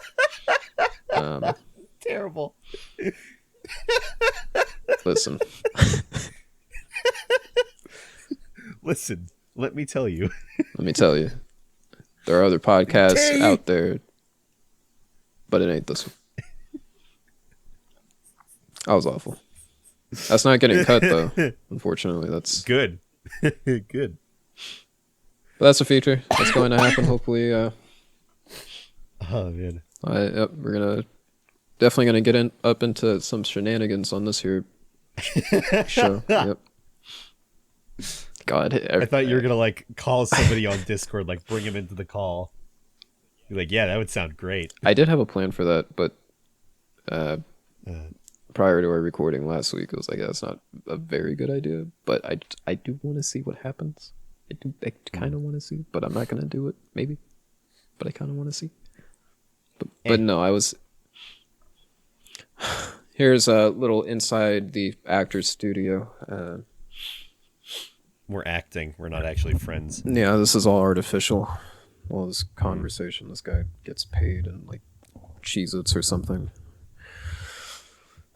Not enough. Not enough Cheez-Its, unfortunately. I'm still working on it. You like them there Cheez-Its? They're okay. I could make them jalapeno flavor. I heard those were pretty good for you. I'm not really a spicy kind of guy. Well, you agreed to Cheez-Its, so I don't... I feel like I didn't.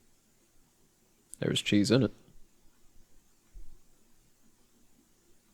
Did I agree to cheese? Some with cheese. I did the first thing I could think of. Cheez-Its.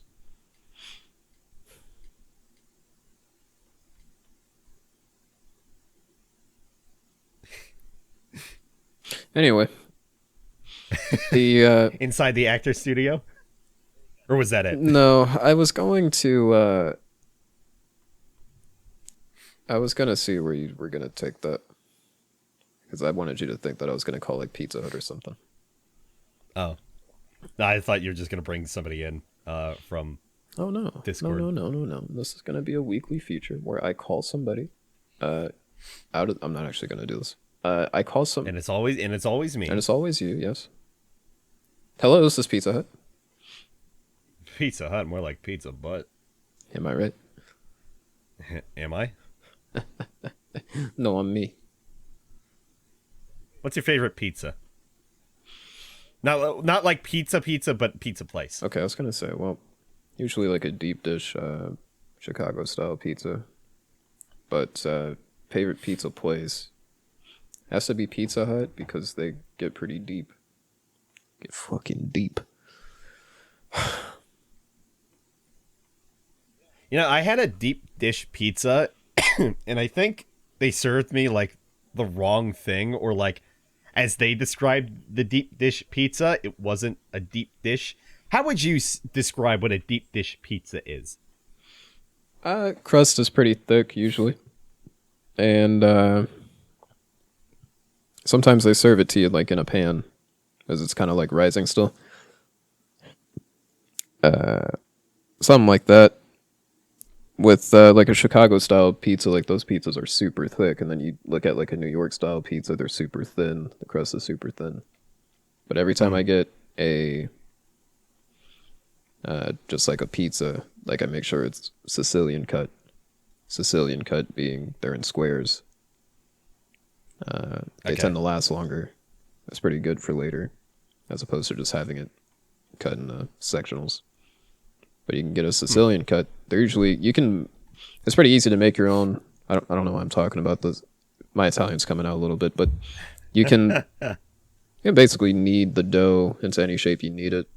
Sicilian people like like my great grandmother taught us how to basically make like a really squarish type of shape for dough, and then we just put the Okay. works on it. And I mean the works, like just every single thing that you could put on like a traditional style pizza, you would put on this, and then after it comes out, you're just cutting that into squares. And it wakes. The wicks, yeah. The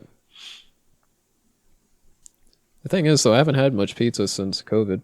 I've been ordering like a bunch of stuff. I mean, it's not like I'm going anywhere, but Mm-hmm. I haven't ordered. But you couldn't just order from. It's not like I really want to. Eh. It's like I remember I spent like a full year on pizza, and I just couldn't do it after a while. And it just put me off. It's like it was just pizza day in day out due to where I Sure. was living. So I don't know. It put me off. Like I was put off. Like I can't eat something just year round anymore. Like I remember, used to eat like top ramen every day, being Yeah. broke school kid. Yeah. But Yeah, I cannot have the same thing every day. Like maybe 2 days in a row, maybe three. It kind of depends on what type of food it is and like how it's cooked. Like I could probably do Chinese every day, and I wouldn't get too tired of it because I love Chinese food. the Um, only thing I could eat like day in day out is like pasta. It doesn't really matter what type of pasta. Like I could just eat some pasta every like day if I had to. right. Uh, you like pasta? Hell, Yeah, of you like course. music? Yeah, yeah. Um, well, I was gonna say about the deep dish pizza. Swinging on back. Um, I was trying to recall the name of the restaurant. I can't at the moment, but it's a place downtown in Pittsburgh. Oh, of course, downtown. Um, excuse me. Um, and I'd say it was probably my favorite pizza I've ever had. From the restaurant itself, not so much the deep dish pizza. I will get into that in a second, but it was a barbecue chicken pizza that was fantastic. Um, but the deep dish pizza I had, because I was like, oh, I've always heard deep dish pizzas are great. Let me try one. What they served me was essentially, if I recall correctly, it was the massive like outer crust of a pizza Hmm. made into a Yeah. bowl, and it was soup Well, now you lost me. inside the bowl. Well, now you lost me. Exactly. It was like the crust, the outer crust of a pizza, but a bowl, and there was soup in it.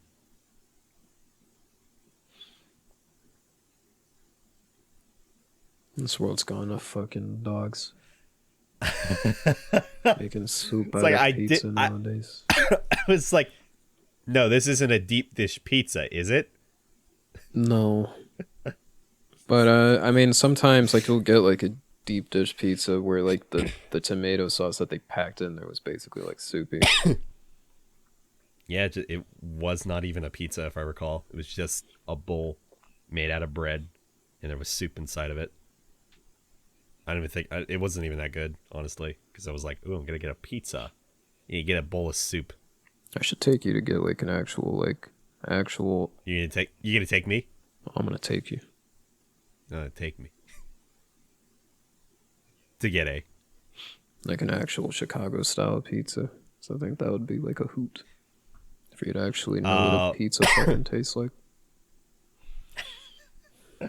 I've heard from Italians that it makes them sad when they say their favorite restaurant is Little Oh Caesars. yeah, that's really Um, sacrilege because I mean it's the way they do it is just like so. It's like it's really quick. There's nothing about it. They're really cheap. sure. It's like the Checkers. I don't know what the Eastern equivalent of Checkers is, but it's like that. Where it's like the Okay. food is it seems like good on paper. It's just like super cheap though. It's like Honestly, before this place downtown I was just talking about, Little Caesars was my favorite pizza oh place. shame on you. Maybe aside from the place right up the road from my house that I usually order from, I would say as of now, pizza place downtown, pizza place right up the road from me, and then Little Caesars. I think my favorite pizza place, that's like fast food wise, is Pizza Hut. But then we have Chicago Taste of Amore here in Vegas. Then we also have a little place called Angelina's. Shout outs to Angelina's. That place is dope. But those are like my two favorite places to get like an actual genuine, like either Chicago style pizza Hmm. or just like a really good white pizza if you ever had it. Yeah, my friend can usually only eat white pizza, so I have that at her house whenever they order. Yeah, it's Oh, so you're really gonna say Amore without finishing that? sorry. You said Amore, did you not? Yeah. Chicago Taste of You're not gonna finish it? Chicago Taste of Amore. That's the restaurant.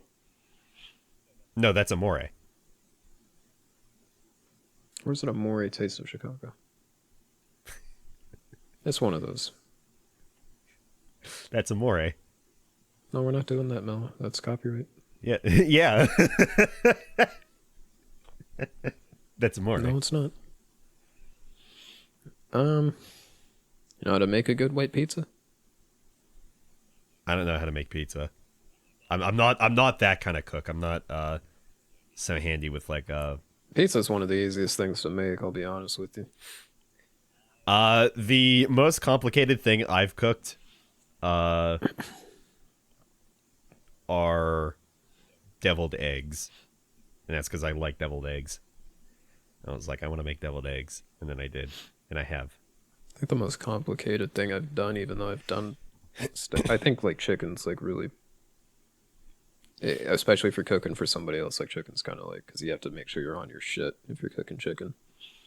Like frying or just cooking, like plain like breast No, I chicken. mean both in a way. I mean, like if you're oven Mm. baking it, if you're on a stove, or if you're just frying it, it's like Yeah. you have to be really careful, especially if you're cooking for somebody. But I made Yeah, I made katsudon. That was like one of my most intricate dishes, and then I made bloomin' onion, which was really hard to Mm. do because handling it and trying to make it presentable. Oh, look at the fucking pro here. I used to be in cooking class, and I was like my interest was kind of peaked at Oh. that point. It was not up to me. I had moved uh, towards North Las Vegas for like the first time in my life. Didn't get the class that I wanted, which was like intro to game development. That was being offered at my school, which at the time I thought was really cool. At this point in my life, though, I'm like, you can do better. And the people in your school were like, "Oh, well, he's Italian. Hey, why don't you go sign up for cooking class?" No, I got sat down by the counselor, and she basically just told me like it was like, hey man, You're Italian. Why don't you sign up for cooking class? no. What had happened was she basically said like, here man, there's nothing else you can really do. We have cooking class. If you Because you're Italian, so you need. Sorry, sorry. if you want, you can come back at the next semester and we can swap out. And of course I did that. And she was like, yeah, here Okay. man, there's nothing else available, so if you wanted to stay in cooking class, that'd be cool. So I was Yeah. just stuck there. Everybody was like super nice to me, but I was expecting not a lot of turnout, and like the class was always packed. Had many a weird conversation with I mean, I feel in regards to like cooking, it's like it's not an incredibly difficult thing to do. Like I knew a lot of people in my high school that had taken like a cooking course or something like that, just because it was an easy credit. Mm. Well, now you say we're. Did you ever have to? Were you forced to learn a language in high school? Like you had to in order to pass and graduate? Yeah, you were forced to at least do Spanish one. Like Spanish one was like the requirement. Spanish one being like the first tier. You know, like Spanish That two. was in high school though. You didn't do that in like middle That school. was in high school. That's surprising. Yeah. Yeah, because I guess a lot of schools they tend to do that where it's like you cannot pass unless you have taken a language. I don't know to what extent, like for like a majority of other places is, but like in middle school we essentially had to rotate through Spanish, French, Latin, and German. And then in high school, or actually no, and then going through middle school, we got the option to essentially choose which one we would want to prestige, I guess. Yeah, my school had nothing like that. And then in high school, they just, they gave the same option again. But a lot of my friends were under the impression that you were forced to take a language in order to pass. It's like, no, that's not true, right? Because they were lamenting like, oh God, I'm doing so bad in German right now. It's like, I hate it. I wish I didn't have to take it. It's like, you don't. And like I convinced them. They're like, oh, well shit. Oh, well. You don't have to prestige the class as you eloquently stated, but here you had to like you at least had to be in Spanish one or at least something. But in middle Yeah. school, the only thing we had was like Spanish. There was no French or German or Latin or Okay. Tahitian. Yeah, down in Florida, even in elementary school, we had a Spanish class. Like there wasn't anything else. Like I was just saying, there was just Spanish. I think at the time I thought it was kind of difficult, so I whisper over very blatantly to my one friend in class, again in elementary school, and I say, I don't like Spanish. To which the teacher, who is Spanish, was like, "What'd you say? What did you say?" It's just like nothing. It's like, I didn't mean Spanish people. I meant I'm not very interested in learning the language. That's awful. It was awful. It was awful both ways. That was crazy. It's like, I don't like Spanish, but not in that way. Have you ever had a teacher that just absolutely had such a disdain for you? So I remember my work. No, because I got What do like you mean no? I never had a teacher that outwardly hated me, or like just like tried to ignore me, because I was pretty quiet in class. I was kind of for the majority of like middle school and high school, I was kind of in my shell. It's like towards the end when I kind of end of high school, I started popping out of my shell, but I had to take online courses for my senior year because the school was under construction, and nobody would help anybody who's having breathing problems because of all the fucking dust. But I got like a 5, maybe a 6 to 7 charisma, I feel. Oh yeah. So it's like I don't have too many people that hate me I know. or hated me teacher wise. In middle school, before I had moved up to the north side of Vegas for a bit, my orchestra teacher absolutely hated my shit. And Why? man, I could never figure it out. I never had like money to hand to like pay for any of the equipment, so I was always just like there to be there. Okay. If I had the bass, which that's what I did. I had a piano at my house, but obviously you're not going to be the fucking pianist for a middle school orchestra. Sure. And I just wasn't very interested in the elective. I was just taking it to fucking take it. There Yeah. was this lady friend that that I had kind of pined over for a bit that told me to take it, Mm. and I took it, and I hated every moment of it. But I would I would tell my dad, yeah, I'm in this class, it's whatever. And he would go, yeah. And I'd be like, yeah. I wouldn't tell him that I needed any money for the equipment. Mm. And then like the teacher would sit there and like everybody would leave. And I remember she had pulled me aside one day and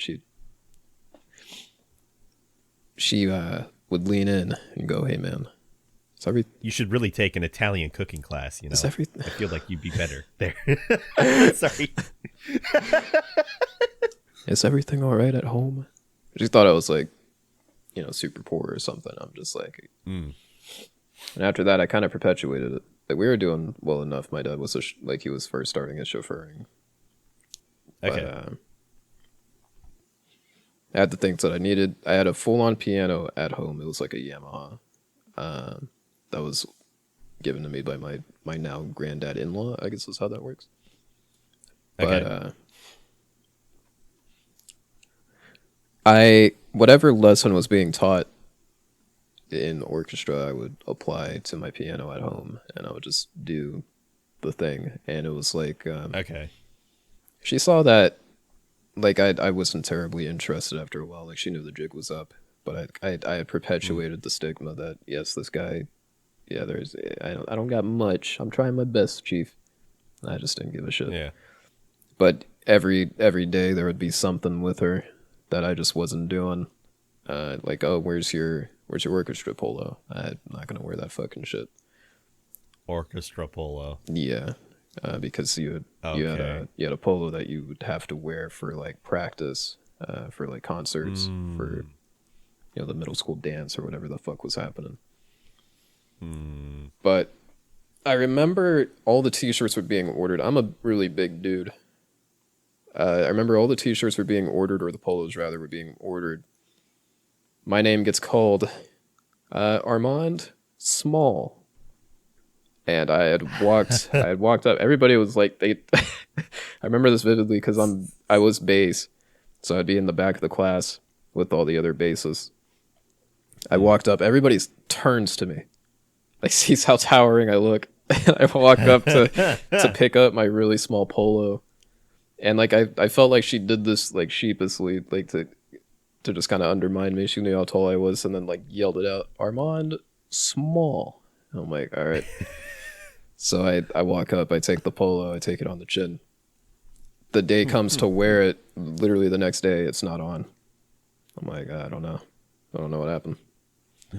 Uh, Yeah, it got lost. It got stolen I remember this. by somebody who wanted a orchestra polo in small. Remember this one time she got really uppity with me, like to the point where it was actually interrupting the class itself, and I felt kind of bad for my classmates because she was like actually giving it to me. He was like, "Oh, how Mm. come you don't do anything in this class? If you want to just go, then go." And I just sat there. I was like, "All right, yeah, I'll do that. I'll do just that." And basically, the same thing that happened in high school happened here. And the counselor was talking to me. It's just like, man, this class just isn't for me. And the Yeah. problem is, I didn't have a choice of my elective here. So when it happened again in high school with cooking, I was just like, I'm gonna take it on the chin, whatever. Yeah. But Forced electives fucking suck. I almost had to deal with that, but I think that might have been going into like 10th grade, maybe. Or maybe it was going into senior year, something like that. But yeah, just I almost had to deal with that. I was lucky that I forget exactly what the situation was, but it was like, yeah, you'll be just fine if you take this course. and my Like, oh, okay. in my older studious self, like I started taking school a lot more serious in high school. Graduated online after senior, but like I have a deeper appreciation for like music after a while. It's cool when you can Mm. like do something on a piano, or you're learning a song, or you're like hearing like a beat, and you can kind of rear that beat uh, as basically a song on a piano or a song on some other Okay. instrument. It's kind of cool when you can kind of just what you were trying to do. Translate Yeah. it. I forget what her name was, but she was trying, like, she really melded it into people's mind that you had to call her Doctor something something. I forget what her last name was, but Yeah, so yeah, I had a social studies teacher that was like, "You call her doc, or you call me doctor, not and I miss." had refused to do that, and that's basically where the It's like relationship rocked. But I understand it. It's like you worked hard, or you didn't work this hard to get called miss. Um, but I don't know. I It's like if you're gonna be like, "No, it's doctor, you little shit."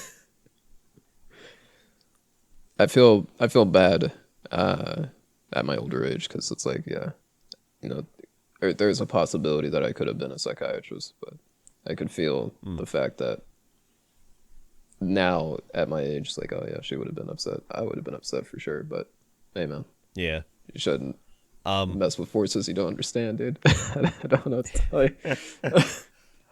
You said that you graduated for an online or online. Yeah. What was the reason for that? Uh, Did you finished out your senior year, yeah. My or you started your senior year and finished it out I finished. online? I started the my whole senior year online and finished out. Okay, But my main but reason, in 11th you were in school then. yeah, my 11th, I was Okay, still in Palo Verde, which was a high school that was sponsored by Under Armour. Because our football team was like, or sorry, our soccer team was like actually giving a damn about their. Sorry, I'm fiddling with my mic for some reason. My high school team, at least for soccer, was actually worth a damn. So okay, Under Armour had sponsored like a lot of the uniforms, which was really cool. But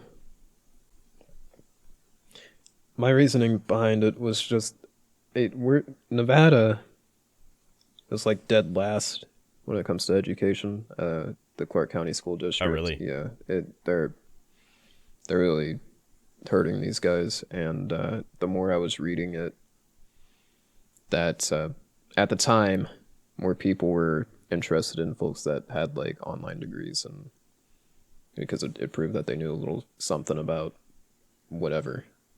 But Okay, well, just it proved that they knew because a lot of the electives and stuff that you were meant to take online, they were basically computer based. You know, it's where I learned to use GIMP.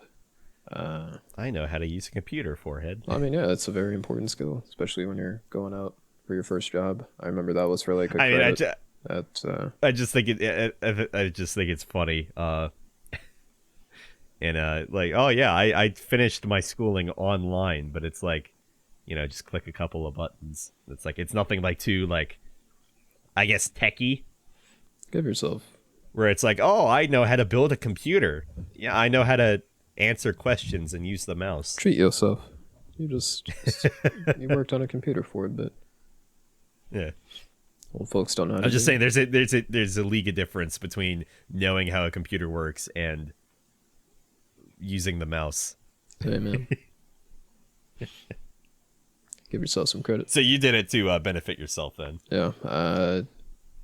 The school I went to was a non-charter, meaning it wasn't a part of the school district. So I did. Okay. I did that because the Clark County School District here.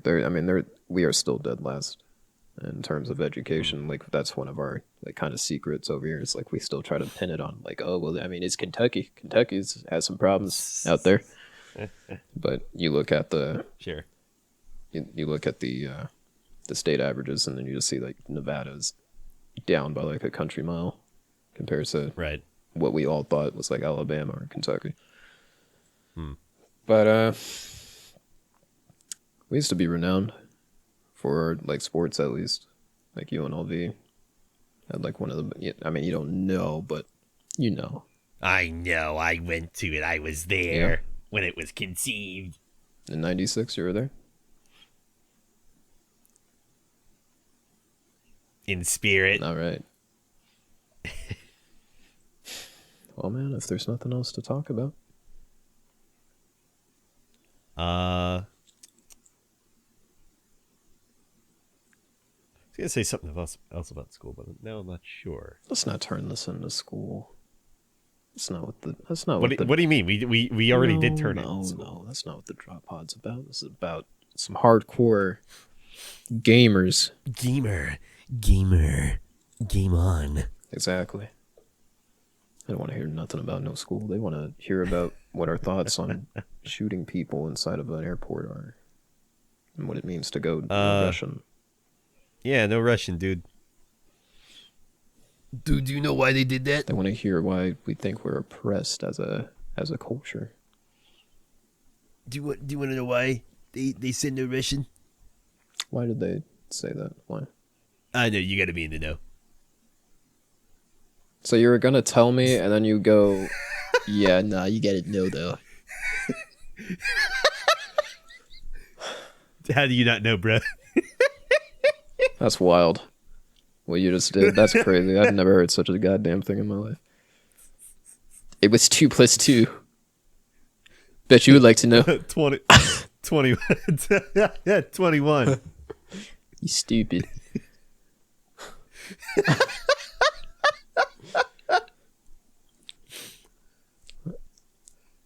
I think we'll bring back that feature, yes. Okay, this is going to be a good... Okay, this episode was more about how we want to structure the podcast. So next week, we're going to have a feature where we bring back a boomer tier meme. Yeah. Yeah. Which one? Yet to be determined. All your base belong to us. That's a pretty good one. Yep. All right, I'll not as old, but I'll bring back Nyan Cat. I felt like you were gonna do that. Yeah. It's a pretty classic one. Staple. It's a good song. Yeah. So yeah, there's a jazz version. I remember. Ooh, I do like my jazz. That was pretty good.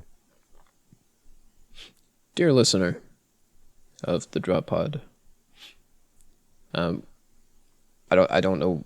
This is more for me than you, dear listener. So I don't know why I included you in this. This is just for me to basically remind myself that I had said this above board. Drop Pod is not where it needs to be yet to where this would even matter, but I am going to do this just before I forget that this can even occur. There will be a Patreon link in the description of the podcast you are watching instead of listening. Well, if you are listening to this via other methods, which there will be other methods soon, just head to the Patreon. Drop Pod. Yeah, you're able to include like descriptions and whatnot and links through like Spotify, for example. Of course. So get you one at patreon.com/droppod. I think that's how that URL is going to work out in my head. If not, it's going to be in the description of wherever you're currently listening to this episode. We're going to have some cool stuff, like bonus episodes when we actually get down to that. The thing is that if you want to see these episodes, because COVID's not going to last, 20,000 years. Eventually, life's going to return to the ocean. There you go. And when that occurs, Drop Pod can't occur every single week without some kind contributions from viewers like you and this public station. Thank you. Thank you. Hey, where can they find you? You want me to show myself out? Yeah. Fuck. Where can they find you? I feel that's important to remind everybody every time. Okay, so I live in. This is gonna be bleeped out. All of this is gonna be like one big bleep that I'm doing here. And the street address is beep. Yeah. You can find me on Facebook. I still run a page there, I think. At least that's what I keep telling myself. Aegis _CXVII. Facebook, unless you just type me in which case I just show up, because you know how it is. Twitch, Aegis, CXVII. I do some stuff there. I have a Twitter, but not really. Aegis, CXVII. Hell Jumpers on YouTube. You can catch a lot of the Hell Jumpers there. Steven. Sometimes boys that are in the raid. Sometimes Mela, given this podcast. Yes. Get you one. Get you one. And see, then this is the part where you ask where they can find me. Oh, okay. I have been told by the co-host that I have to shell him out. Where can they find you, man? Let's go. You can find me on Twitter, YouTube, and Twitch, all under Malice Roam. Those are my devices. I took a swig of fruit punch, Congratulations. so I didn't have a time to say anything during that. Find us, listen to us. Prepare for the Spotify soon. I'm gonna have some cool stuff in there, don't you worry. Also in the talk with some wonderful folks that are doing some emotes. I'm seeing if they would do some new logos for Drop Pod in particular. I like that'd be I like the little theme so far, but to have it professionally done would be a treat. right. So prepare for that. Prepare to drop. That's the fucking outro. Prepare to drop. I was just thinking that.